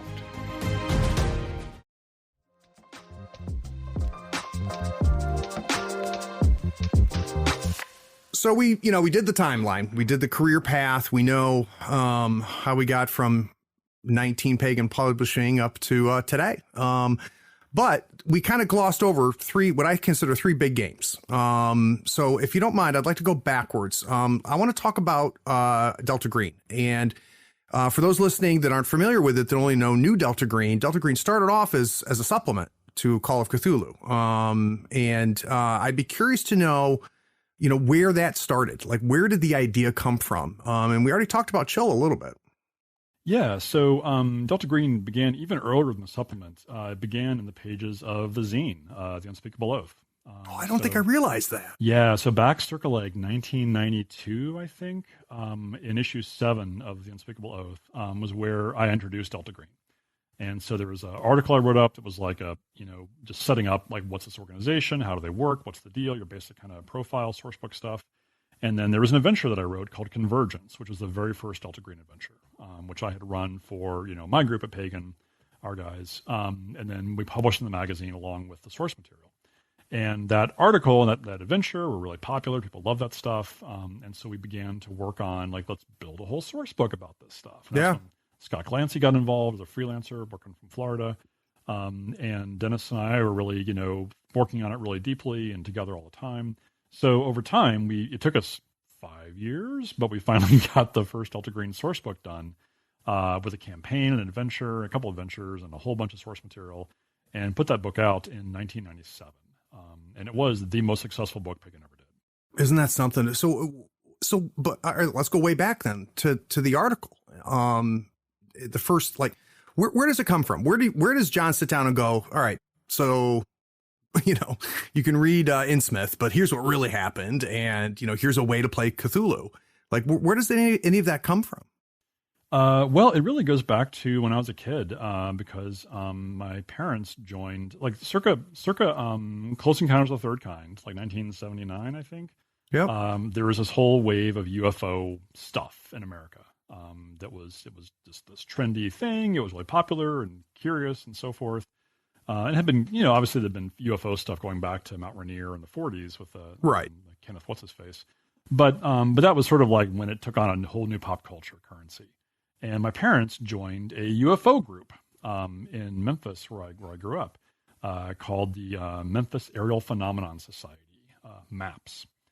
And very clever. Yeah. And so they were a UFO club, I guess. And so they would meet every month, and they brought in guest speakers sometimes, like they had visiting authors or whatever coming through town, like J. Allen Hynek, who was a famous ufologist in those days. He came through town on a book tour or something, and he came out to speak to us. That club was around for a couple years, and my mom, she had been doing she'd been working on a community newsletter in our neighborhood for a few years as this is pre-desktop publishing, so she was doing like paste up, layout, mimeographing kind of stuff, like just making a magazine basically. Yeah. And I remember her like laying out, the pages on our dining table, these big, reproducible sheets for the mimeograph machine. And so she did a newsletter for MAPS, for the UFO Club. And so she began doing this newsletter on a, quarterly basis or whatever. And she did all the layout for it and editing the text and so on. And again, this is all pre-computers, right? It's all typing and so on. But she did the newsletter, and I'm on the cover of one of the issues because I like a group shot, and there's like this like 12-year-old John, like, hey, I like UFOs, and along the way, because of all this UFO stuff, somehow I don't entirely know how, but the group decided like we should be investigating UFO sightings because that's the thing you should do. And so they eventually, my parents, our home phone number was listed with the airport and with like the sheriff's office, so that if anyone called in and said like, I saw a UFO, then they'd be like, oh, you should call the Tyneses. Here's their number. Bye. Get out of here. Oh, yeah. And so my parents would go investigate UFO sightings. Or another club members would work with them as well. And so they I remember they typed up like an investigation form of like, details and witnesses and what they saw and like a sketch of whatever they witnessed in the sky. And they'd fill out the stuff and like interview people because people were seeing UFOs, and they would call up and be like, oh, I saw, whatever. They even got a Bigfoot call, which you usually associate with Memphis, Tennessee. But this guy who's a taxidermist was like hunting in the woods across the Mississippi River from Memphis, like in the area there. And he saw this humanoid form in the trees that was walking around kind of funny. And I remember that what he told my parents was that like the thing that worried me was that it didn't smell right. It smelled like a sick animal, like it might have like gangrene or something, or be ill. Interesting. And he's a taxidermist, like he has a lot of exposure to, I don't know, Sure, like dead animals or whatever. So he was like, whatever it was, I don't know, but I saw this weird thing. I thought I should call someone. So my parents were like Mulder and Scully, and in Memphis for like 2 years basically. And I think so. No, hold on a second though. So, does young John? I want to know: is young John more Mulder or more Scully? Were you skeptic, or were you like, yeah, like there's UFOs, there's Bigfoots? Like, where were you? No, I don't know that like skepticism was really a value I thought about or cared for. I just like I don't know that I even had like a strong opinion. I just thought it was all super cool because I was a kid, So I read a lot of like, it could be real kind of books that were like, Loch Ness Monster and, the Bigfoot and so on, and various famous, ghost cases from England and elsewhere. And so like I read a lot of those kind of books as a kid just because it was really cool and interesting and weird. That's funny. So you're playing Call of Cthulhu with the guys. You guys are pushing out Cthulhu material in the zine. Publishing now, going beyond just putting out a 5-page magazine. You get this idea of Delta Green. And one of the things when Dennis was on the show, he talked about is he said that it was solving a problem, which apparently you were killing them too much and you needed a way to refill the coffers. Does that sound familiar? Yeah, well, that was Masks, right? Like I died in the first 20 minutes. And like, how do you get your next character into this ridiculous situation that's like bizarre and, horrifying and all that? Yeah, and that was the thing that it was just clear to us that that Cthulhu would benefit from having what we called at the time a narrative framework, in which there was some reason why this stuff would happen, why characters would band together, how they can get more people to help them out when someone died or went insane. And so we set out to we did Delta Green for the 1990s as a modern day narrative framework, and we did Golden Dawn. And Golden Dawn was a source book for Cthulhu that was a 1890s Victorian London kind of thing. And so that was like the same thing. It was an occult society in the 1890s, a historical one. Right. And we had there was a whole campaign, a source book section, and a whole guide to like the kind of like thelemic magic they were doing and that kind of stuff. And so we presented these two frameworks as ways to just to kind of like have a structure behind what you were doing in the game. And it caught fire. As you said, it was a best-selling book for you. How about the decision to make it its own game, though? How did that come about? Yeah, so after I left Pagan and Tabletop Games, those guys kept doing Delta Green stuff and other Cthulhu stuff. And over time, Shane Ivey, who now runs Arc Dream, he began by working on Delta Green stuff with Scott and Dennis at Pagan Publishing. And they did several more Delta Green books over the years after I left. And then Shane ended up starting Arc Dream Publishing to do his own stuff. And he picked up The Unspeakable Oath, actually. He brought back my old magazine and began doing it every now and then, which was great. And that's kind of how I got to know Shane. But then he and Dennis were really driving on that kind of stuff and began talking about, like, we should really just make Delta Green its own role-playing game. We should just make it, because we can customize the rules that we want. We can kind of do our own thing and not worry about, like, are we doing too many books for Chaosium or whatever? We can just do our own thing. And so that was really their idea and their motivation to make that happen. And being away from it while that happens, do you still feel a connection to it? Do you feel in any way part of that process? Or were you just like, you know what, this is yours now and I'm done with it? Yeah, I mean, I was not very involved. Really, like, because I had a kid, I had a young family and, a career and so forth. So, and around the same 3-year period, they began working on the Delta Green RPG. Unknown Armies began spinning up a 3rd edition with Atlas Games and Greg Stolze. And Shane at Arc Dream also was interested in working with me on bringing back Puppetland, which had been out of print for a long, long time. And I couldn't do all of these things. I could barely do even one of them. So on Unknown Armies and Delta Green, I was involved very tangentially. I just kind of I was in the early discussions and kind of just, talked things over with those guys and made sure the business terms were in place. Right. But Puppetland was the one that I put my time into because like Puppetland was all mine. Delta Green was very much a collaboration. Unknown Armies was me and Greg Stolze. Puppetland was just me. And if I didn't do Puppetland, like nobody was going to. Right. Yeah. So on Delta Green, they got that up and going, and what I was involved with early on was more about like how do we update this from like 1997 to 2015 or whatever it was.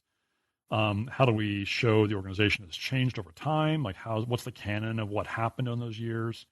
And we talked about that quite a bit. And I had my ridiculous idea was that we should just make Delta Green the villain, that like they become the villain, and it's called Delta Green, but your job is to stop Delta Green.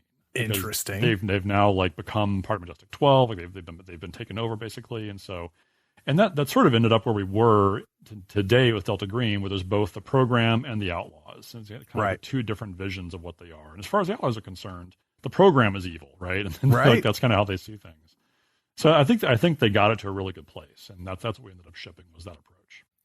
So there's listeners that have never looked at Puppetland before, and I did some digging on it, and it kind of blew my mind a little bit, John. It's very, very unique. And I can't describe it as nearly as well as you would, and because it's so unique. So for those listening that aren't familiar with Puppetland, I'd like to know how you describe Puppetland and why that was your pick. Why other than nobody else would do it. I mean, you could have done none of it. So I'd be curious. So talk to me about Puppetland. Sure. So Puppetland is a game that I designed in 1995, and I published it in 95 on my website. And I think it was probably the first role-playing game ever published on the web, is my guess.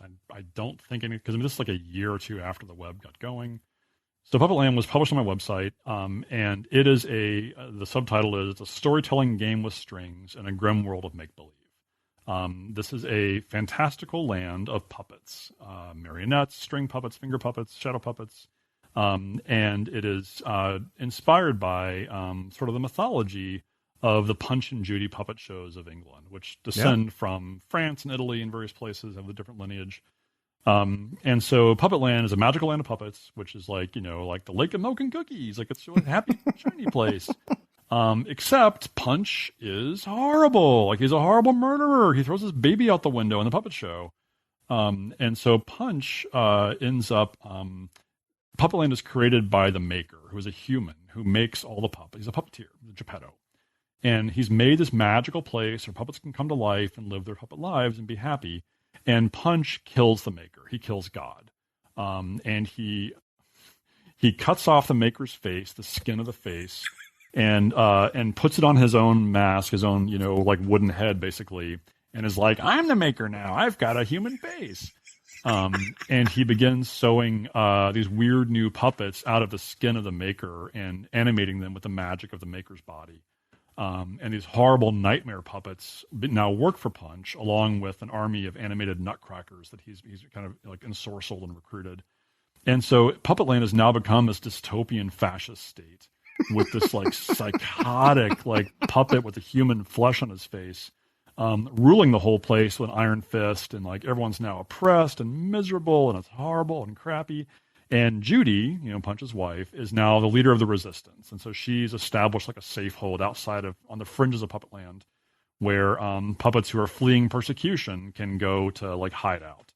And the game is the story of like you and your fellow puppet friends hoping to like thwart Punch, take over, depose him, whatever is kind of the goal.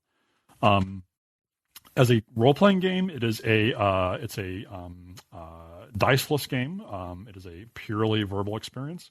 And the deal is that when you play Puppetland, the game master does the narration and, of course, the NPCs that he voices. The players can only speak in dialogue. So cool. They cannot actually say like, okay, I'm going to pick the lock. They have to be like, hey guys, let's pick the lock. And so they have to stay in character and only speak in dialogue the entire time. And then the game master's like, the puppets gathered around the door and slowly picked the lock with a hairpin from Judy Redbutton's hair. Isn't that funny? And that's the deal. And so it puts a lot of faith in the game master, because they have to kind of like roll with it and like adjudicate things, because there's no dice, there's no cards, there's nothing. You just do it. And because that is like such a ridiculous thing to ask people to do, Puppetland also can only be 1 hour long. Like that's a rule in the game, is that only 1 hour is how long you have to play in real time to tell your story. Right. And I did that because like I just thought like there's no way anyone's going to want to do this for like 6 hours straight. Like that's terrible. The entire time all I can do just is for like, masks. Yeah, right, exactly.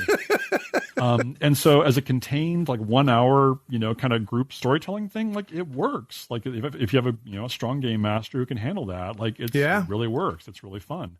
And it plays with that irony of the puppets who are like super like innocent puppets, yay! And then also like Punch, who has like a human skin stretched across his face. Like it's that horrible. Is something, man. That's the delicious irony of Puppetland, is that combination of like childishness and like gruesome horror. And that the tension that's there is what's the fun part of playing it. Because the players generally try to keep that tone, that light tone of like, okay, let's go fight the Nutcrackers. And then it's like, oh, and the Nutcrackers are slowly pulling the stuffing from the eye socket of the puppet they captured. Like, oh, that looks painful. Anyway, let's go open the door and see who's home. That's phenomenal. That's the deal. Like that's the joy of it. So that's Puppetland. And it's very personal to me. I was a puppet person as a kid. I got this book from the school library. It was all about making finger puppets, like craft book of making finger puppets. And I just got obsessed with this book. And I checked it out over and over again. I read it till I knew it backwards and forwards. I didn't really make puppets, but I read the book and I loved it. And in there was a chapter on Punch and Judy. And they had like the pattern, like the sewing patterns to make a set of Punch and Judy finger puppets for all the main characters.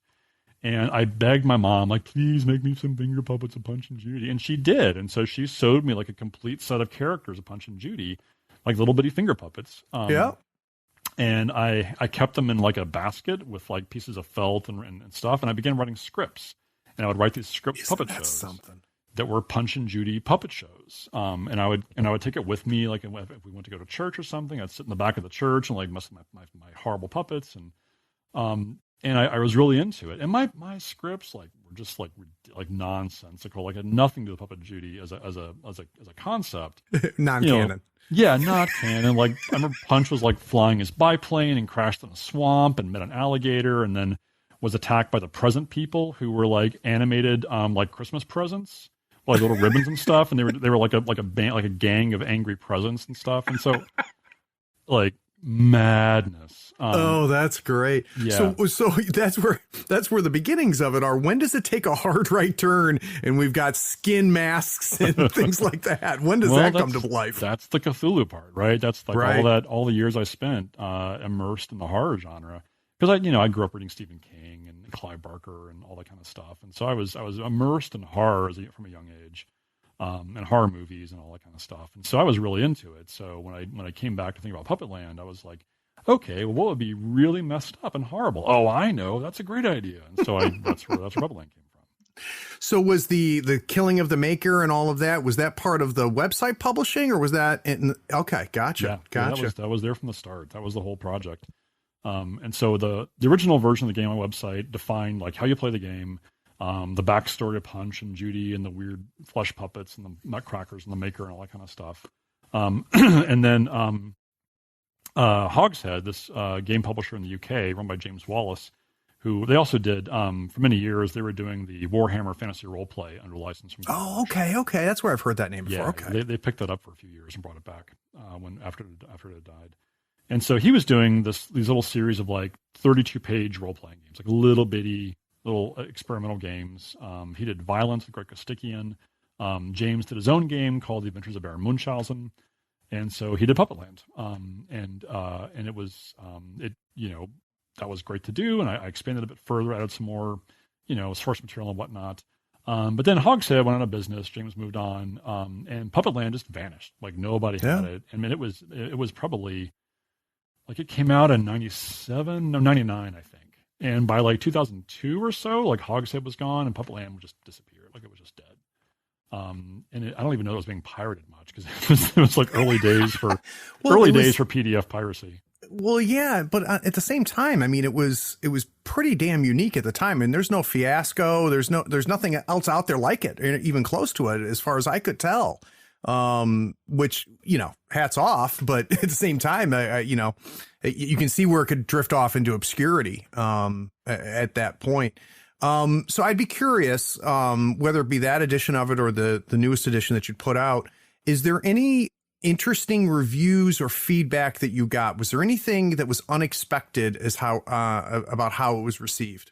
Yeah. This guy who was getting his PhD in education at Dartmouth, I think, he was working with kids, middle grade kids, younger, 10, 12-year-old kids.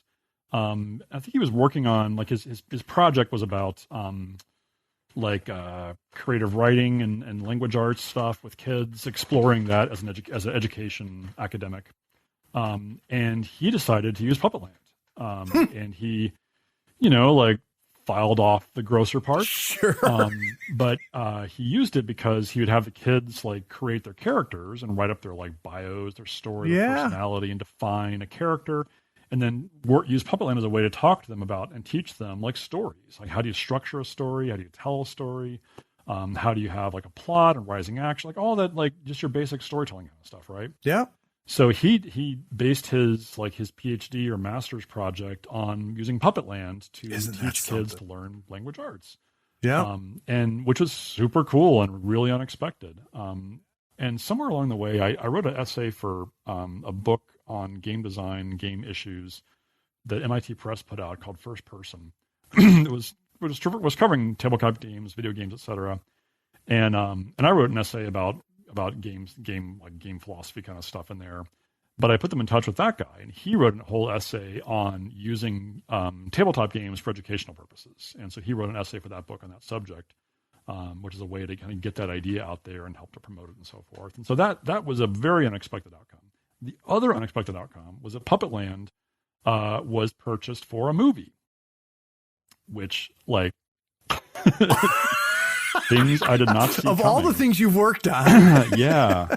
So Puppetland, the rights to Puppetland were purchased years ago now, circa the late 90s, for a hypothetical, CGI movie. This is early days of Pixar and whatnot. Yeah. Post Toy Story. And this producer was a gamer and saw Puppetland and was like, this is awesome. I'd love to make a CG movie out of this. Again, a G-rated version of right, this, right. minus all that stuff, which, sure, that sounds great. And that guy was named Courtney Solomon. And the other thing he was known for was he was the director of the Dungeons and Dragons movie. Isn't that something? Isn't that something? He should have made Puppetland. Yeah, I agree. And he'd been trying to make D&D for years, and finally, he bought Puppetland along the way.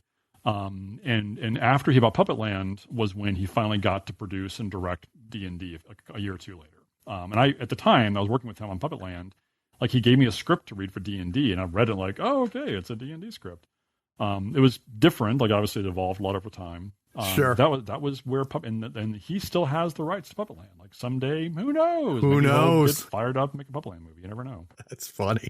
It's God, I'm amazed at the path, John. Absolutely amazed how it comes through.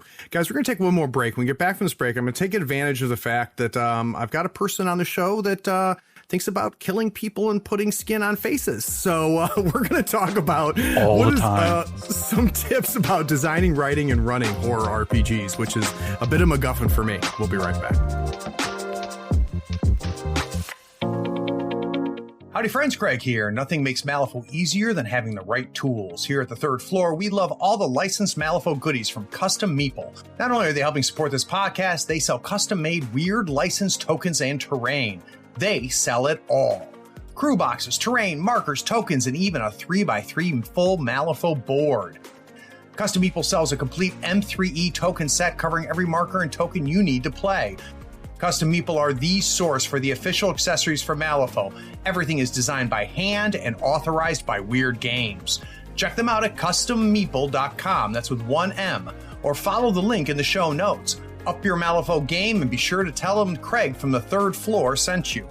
If you use the promo code Third Floor Friend, all one word, THIRD FLOOR FRIEND, you'll get a 5% discount and help support the podcast. It's valid on everything except retail products and playmats. So, listeners have heard this a million times, but I'm going to brief you on it just to give you context. I played games, role-playing games, high school, beginning of college, and then left role-playing games. So fast forward 20 some odd years, the pandemic hits. I can't play tabletop gaming is what I got into, models and stuff like that. And I'm like, well, I can't push models around. You know what? I miss role playing. So I got back into role playing games, and I have now completely dove in neck deep, just absolutely in love with it. One of the things that I loved the most back then was running Cthulhu, Chill. I did a bunch of stuff with GURPS Horror and stuff like that. Just absolutely loved it. I have not run Delta Green yet. I have it, dying to run it. I have not run any horror. Now I've incorporated some horror in the games I am running, but it, to me, like, how do I want to put this? Done right, it's the best role playing there is, in my opinion. Horror role playing, like it can be a truly unbelievable role playing experience. The problem is that there's so many ways to do it wrong. So I'd be curious for you, when you think about kind of the mindset from a design perspective, from a GM perspective, like, what do you think is the mindset to even start if you're thinking about creating or running a horror RPG? Yeah, boy. That was an easy question, right? A small one. It's a big topic. I mean, so part of, like, I think the first place you start is really just even thinking about what kind of horror you want to run, because there's many forms of horror. From the sort of like scary stalker slasher kind of stuff to cosmic horror, where it's more about the revelations and the horrible insights and the, fleeing from your mask of sanity. There's the like more like intense kind of action horror, like Aliens or fast zombie movies. There's body horror, where the player characters might actually be transforming themselves and like losing control of their bodies, their minds. There's a lot of flavors of horror. There's like even like CW horror, or Sabrina horror, where it's more kind of like soap opera-ish relationship stories and intrigue and mysteries in a small town, like that kind of stuff, where occasionally it veers into something horrible happening, but it's more about the milieu being like a little bit out of step with reality. There's a lot of ways to do it. So you kind of need to know what you want to do when you go in the door. Because it really influences the kind of game you're going to make or the kind of campaign you're going to run, and how you're going to handle your game sessions. Because if your goal is to, because you can play with horror tropes without being scary. Interesting. For example, I don't think Buffy the Vampire Slayer was a very scary TV show. I didn't find it scary, but it was great. It was really fun, and it's funny and delightful and charming and suspenseful and all that kind of stuff, and tension and whatnot. It wasn't scary. And in general, there's a lot of horror entertainment, especially like more mainstream horror entertainment, that can play with those things and not actually be scary. And that's fine, because those tropes are fun to play with. It's fun to play with monsters and cults and all that kind of good stuff. Like it's just good content to work with. Yeah. So it depends on what you and your players really want, or what you and the audience you're trying to reach really wants. In running Cthulhu over the years, I did want to at least provide periods of high tension, right? And what I tried to accomplish on a larger time scale across the whole session was to keep people in a state of sort of like suspense or ambiguity or uncertainty, where they just didn't quite know what was going on. Yeah, and because to me, like, that uncertainty is itself kind of delicious and kind of fun. And then when, they don't quite understand, and they're putting together the pieces and figuring things out, but they never quite know.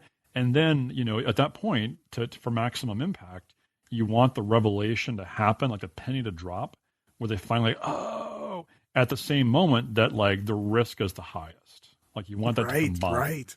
So they have that moment of revelation, like, oh, it's this. And that's also when and the door shuts and the lights go out. Like, no! Because now they know what they're in for, to some extent. And now they also are at maximum vulnerability. So like that's what I went for in general. But along the way, I tried a lot of techniques at the table to try to, keep people unsettled or off their feet a bit. So, and this is mostly like early on. I dropped a lot of this stuff, but in college, like I ran games where like I wore sunglasses the entire time so that they couldn't see my eyes and they couldn't like connect with me as a person very well. I was just sort of like this, administrator, just like, grimly doling out, horrible situations or whatever. I certainly tried the mood lighting thing. I kept lights down, candles, creepy music. I tried all that kind of stuff. I found it often really helpful to split the party, even if I was just to run like flashbacks or something. Anytime I could, like pull one player out and leave the room with them, and then leave them elsewhere, and then come back and be like, "So, what are the rest of you doing?" And they're like, "Well, what's going on?" I'm like, "Well, he's not here." So, like, splitting the party is another way to introduce that ambiguity and that uncertainty, right? So that was super helpful. And that's a technique that I think is evergreen. Like, splitting the party is great, especially if you are running them in separate rooms. Like, you actually do the work. Like literally splitting the players. Yeah. Because if they're at the table together, like, it isn't that different. But physically distance them, that works. So that kind of stuff. I tried some experiments with making the games like more pseudo LARP. So there's an adventure in the Threequel Oath I did years ago called In Media Res, where it's a 4-player game where with pre-gen characters, and the 4 players they are all wearing jumpsuits that say whatever it is, like Arkham Asylum on them, like Institute for the Criminally Insane or something. And has like a last name, like stitched in there. And and it just begins with the 4 of them around the table in a farmhouse with a murdered prison guard sprawled up on the table, like gutted or throat cut or whatever. And one of the characters has the guard's tongue in their mouth. They're speaking with the severed tongue in their mouth. Okay. Because that character actually doesn't have a tongue. He's actually born mute. And he just begins by the session begins. I'm like, and he just says, he's holding this thing in his mouth, and he says, "To know me is to join me. I am the opener of the way." And then, I brief the player, like, "You have a human tongue in your mouth. It's still warm." And then he like spits it out on the table. And then I'm like, okay, the 4 of you are in this farmhouse at a table wearing jumpsuits from a criminally insane prison, and there's a murdered guard on the table. What do you do? And they have amnesia, because they've just done a ritual that's like wiped their minds, basically. So they have no idea what's going on. They have no backstory whatsoever. And they quickly figure out, like, well, I've got a gun, this guy's got a knife, and we don't know how we got here, but there's a news report on the TV about an escape from like a prison bus, and some 4 guys got away. And they've got to sort out what the hell's going on, and also deal with the fact that something supernatural is happening, that they're involved with, and that they initiated, and they don't even remember how or why or what. And so that was for that adventure, like I bought like 4 those Tyvek suits, like painters, like house painters use. You know? As like a really cheap jumpsuit. And I made stickers that said like the name of the asylum and stuff on there, and slapped them on. And then I had like a cap gun for one player, and like a rubber knife for one player. And then there were no chairs. Like I pulled the chairs out of the room. So we're all standing the entire time. And so it wasn't quite LARPing, but it was sort of like, around the table we have dice and character sheets, but we're all on our feet. And people got physical. Like they would just like walk around the room and pace, and like, and of course they're all like kind of jacked up and like uncertain. And so they'd lash out other players and be like, "What are you doing with that gun? What's going on? Give me that gun!" Like, and so it would get like a little bit physical, mostly just the physicality of their bodies, being there, getting close to somebody in their face, pulling back, and that doesn't happen at the table. Like at the table, everyone's just like, "Yeah, some Doritos," but on your feet, it just changes the experience. So that was a useful tool I use in other games as well, but I think that's a really handy thing. A thing that we did at Pagan for a while, we were going to conventions and running a couple of special con games. We would have 2 game masters together running one session. And we would do that so that, we could split the party physically and break off and do things. But also, like, one person, we kind of swap off. One person would be, like, setting the scene, doing the narration or whatever, and, like, other DM would be, like, creeping around the table and be like, "Okay, make a check roll, make a spot hidden check roll. Okay, great, all right, thanks." And, like, this guy. That kind of thing. So we could just kind of keep the flow going without interrupting everybody. And then for another game we did it where one person was running the game, and then I was in literally a sound booth we constructed and brought with us. And I was just like DJing music and sound effects to go with the game. And so we had lights turned down. And so I was just like playing the accompanying stuff to go with it. And while he was running the game out there. So we experimented a lot with trying to find ways to make horror gaming more atmospheric, more intense, more impactful. Yeah. That said, like that stuff, like it's a lot of work. Like yeah. having a co-DM who just like runs a sound booth for 4 hours is a little hard to replicate. But it was fun to do. And I think that mostly what I learned from those experiences was that anything you could do to keep players uncertain, anxious, confused, questioning, but still like feeling like they're making progress, like they're driving forward, like that was a good experience. And that's a tough balance to keep, a very, very tough balance to keep. So I'm going to actually call back real quick, John. You mentioned that you've been running D&D for your wife and your child. I'd be curious to know, is there something new that you've discovered about the hobby in that process? Yeah, I mean, I'm always learning when I run games. In all the years we were doing Cthulhu stuff at Pagan, as much as it was about horror, it was also for us very much about mystery and investigation.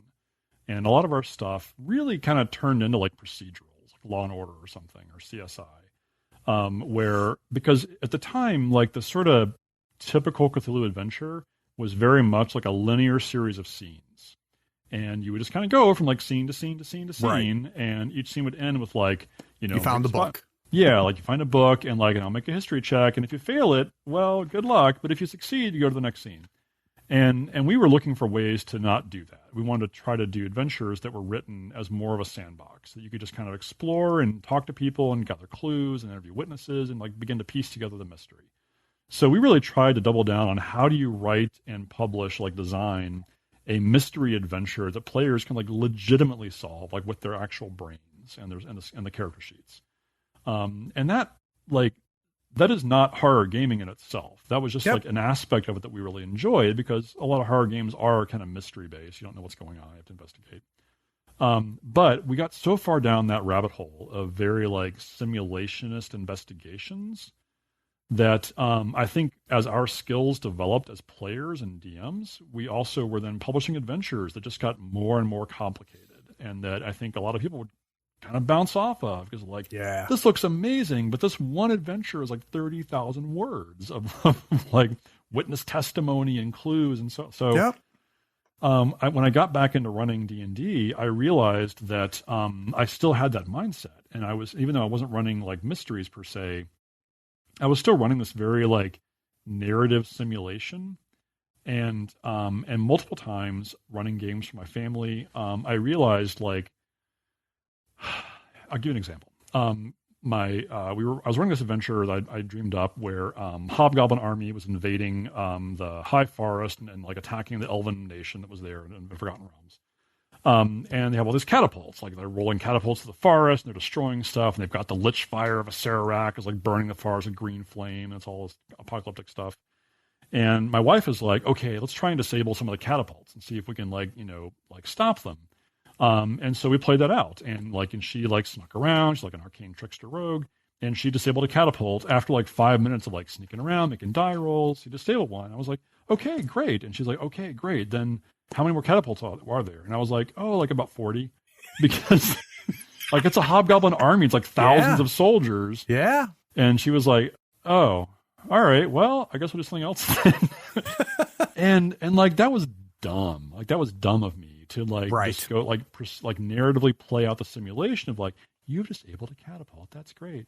What I should have done is like the catapult misfires and the Lich Fire ball in the catapult arcs up, smashes into the catapults parked nearby. They ignite, their Lich Fire explode. Like that's what I should have done, right? I should they made an investment in the narrative. Like they came up with this idea. They pushed like chips on the table forward and said like, we're buying into this idea of sabotaging catapults.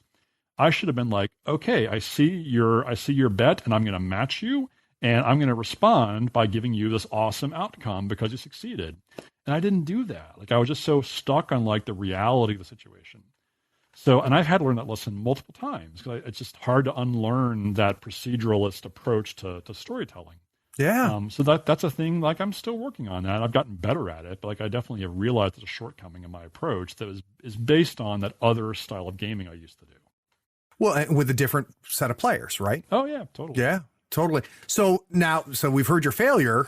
Now, as you've been learning and playing more with them, is there a success story where you feel like proof that you've gotten better, that you've learned? Is there another moment in a game where you think, here I got it. Here I started to figure it out. Yeah, boy. We did I ran a special game for Halloween last fall where they meet a little girl who's like, my sister's in the scary house in the swamp. Please help her. And they go out in the swamp and find the scary house, which is a ruined mind flayer ship, like a nautiloid, and it's been there forever. It's been like overgrown and vines and stuff in the swamp. And she's like, my sister's in the scary house. Can you help her out? And the deal was actually she's a hag, and there's no sister. It's all nonsense or whatever. It's all a trap. Right. And when they got inside and it's revealed like this is a hag, this is terrible. That's when the other villain appeared, who was from the Hobgoblin Army storyline from like 3 years ago. It was a general of the Hobgoblin Army who had survived like the failure of the invasion, and whose left arm was still burning with lich fire, which never goes out, but had like the sorceress steel band around his shoulder that had stopped the fire from consuming his body that the hag had put there. And so he was still alive, and he was like, you were the ones, you destroyed my army, you blew up my catapults, it was your fault. And he summons like an army of the dead hobgoblins to come out of the swamp and like swarm the nautiloid and try to kill the players.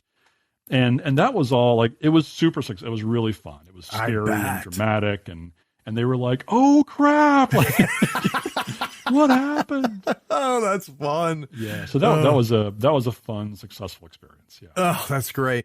So if people want to pick up stuff from you, is Puppetland still available? Yeah. So Arc Dream Publishing is the home both of Puppetland and of the Delta Green role-playing game. And so all that stuff is available there. My most recent work was a all-new source book I wrote for Delta Green called Delta Green: The Labyrinth, which is a set of allies and villain groups that you can put into your campaign as a game master. And it's full of all kinds of weird, horribly messed up stuff for your Delta Green campaign. So that book is there, plus Puppetland and so forth is all there. And then Atlas Games publishes currently the third edition of Unknown Armies is there, which Greg Stolze masterminded. And that game has got, multiple books for it and a whole bunch of online content and so forth.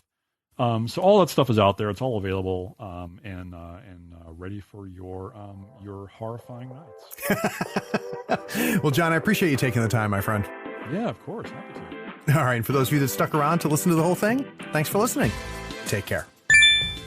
Hey, did you hear that? You leveled up. You finished another episode of Tabletop Talk from Third Floor Wars.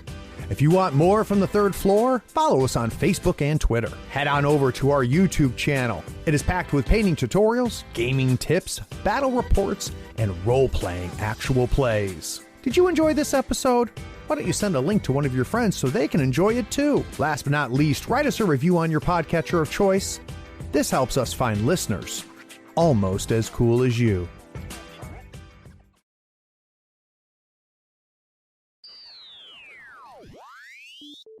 All right. Let's see. How are you on time, John?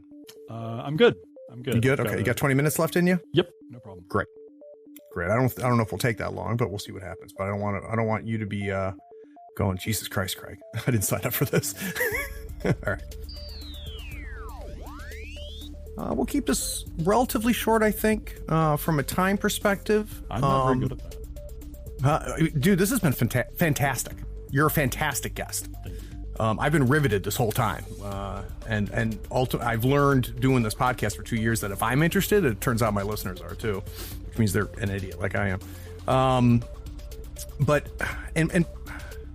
this is all good stuff too. Let's see what happens, because I'm dying for the last segment. The last segment is the one I'm dying to get to. But let's see what happens. Let's play it through. And you might have to help me timeline wise. I'll step us up and then let you kick it off. Okay. That was an awesome segment, man. Yeah, you bet. Somewhere in there, we could talk about the origins of Delta Green, because that happened in that window. Let's do that in the segment after this one. Okay. So we'll do a callback to it. How does that sound? That's perfect. Great. Well, that was terrible, John. You couldn't. That was The great. worst. That was great. Thank you. All right. You are the first person that I've talked to involved with Feng Shui, and I cannot wait to talk about that. Sure. So, and I'll be honest, I did not realize your involvement until I started researching you. So I was like, ooh, yay. All right. And I've got Mr. Laws booked to come on the show. Oh, so good. You'll be my appetizer. Yeah, that sounds about right. All right, I'll bring us back.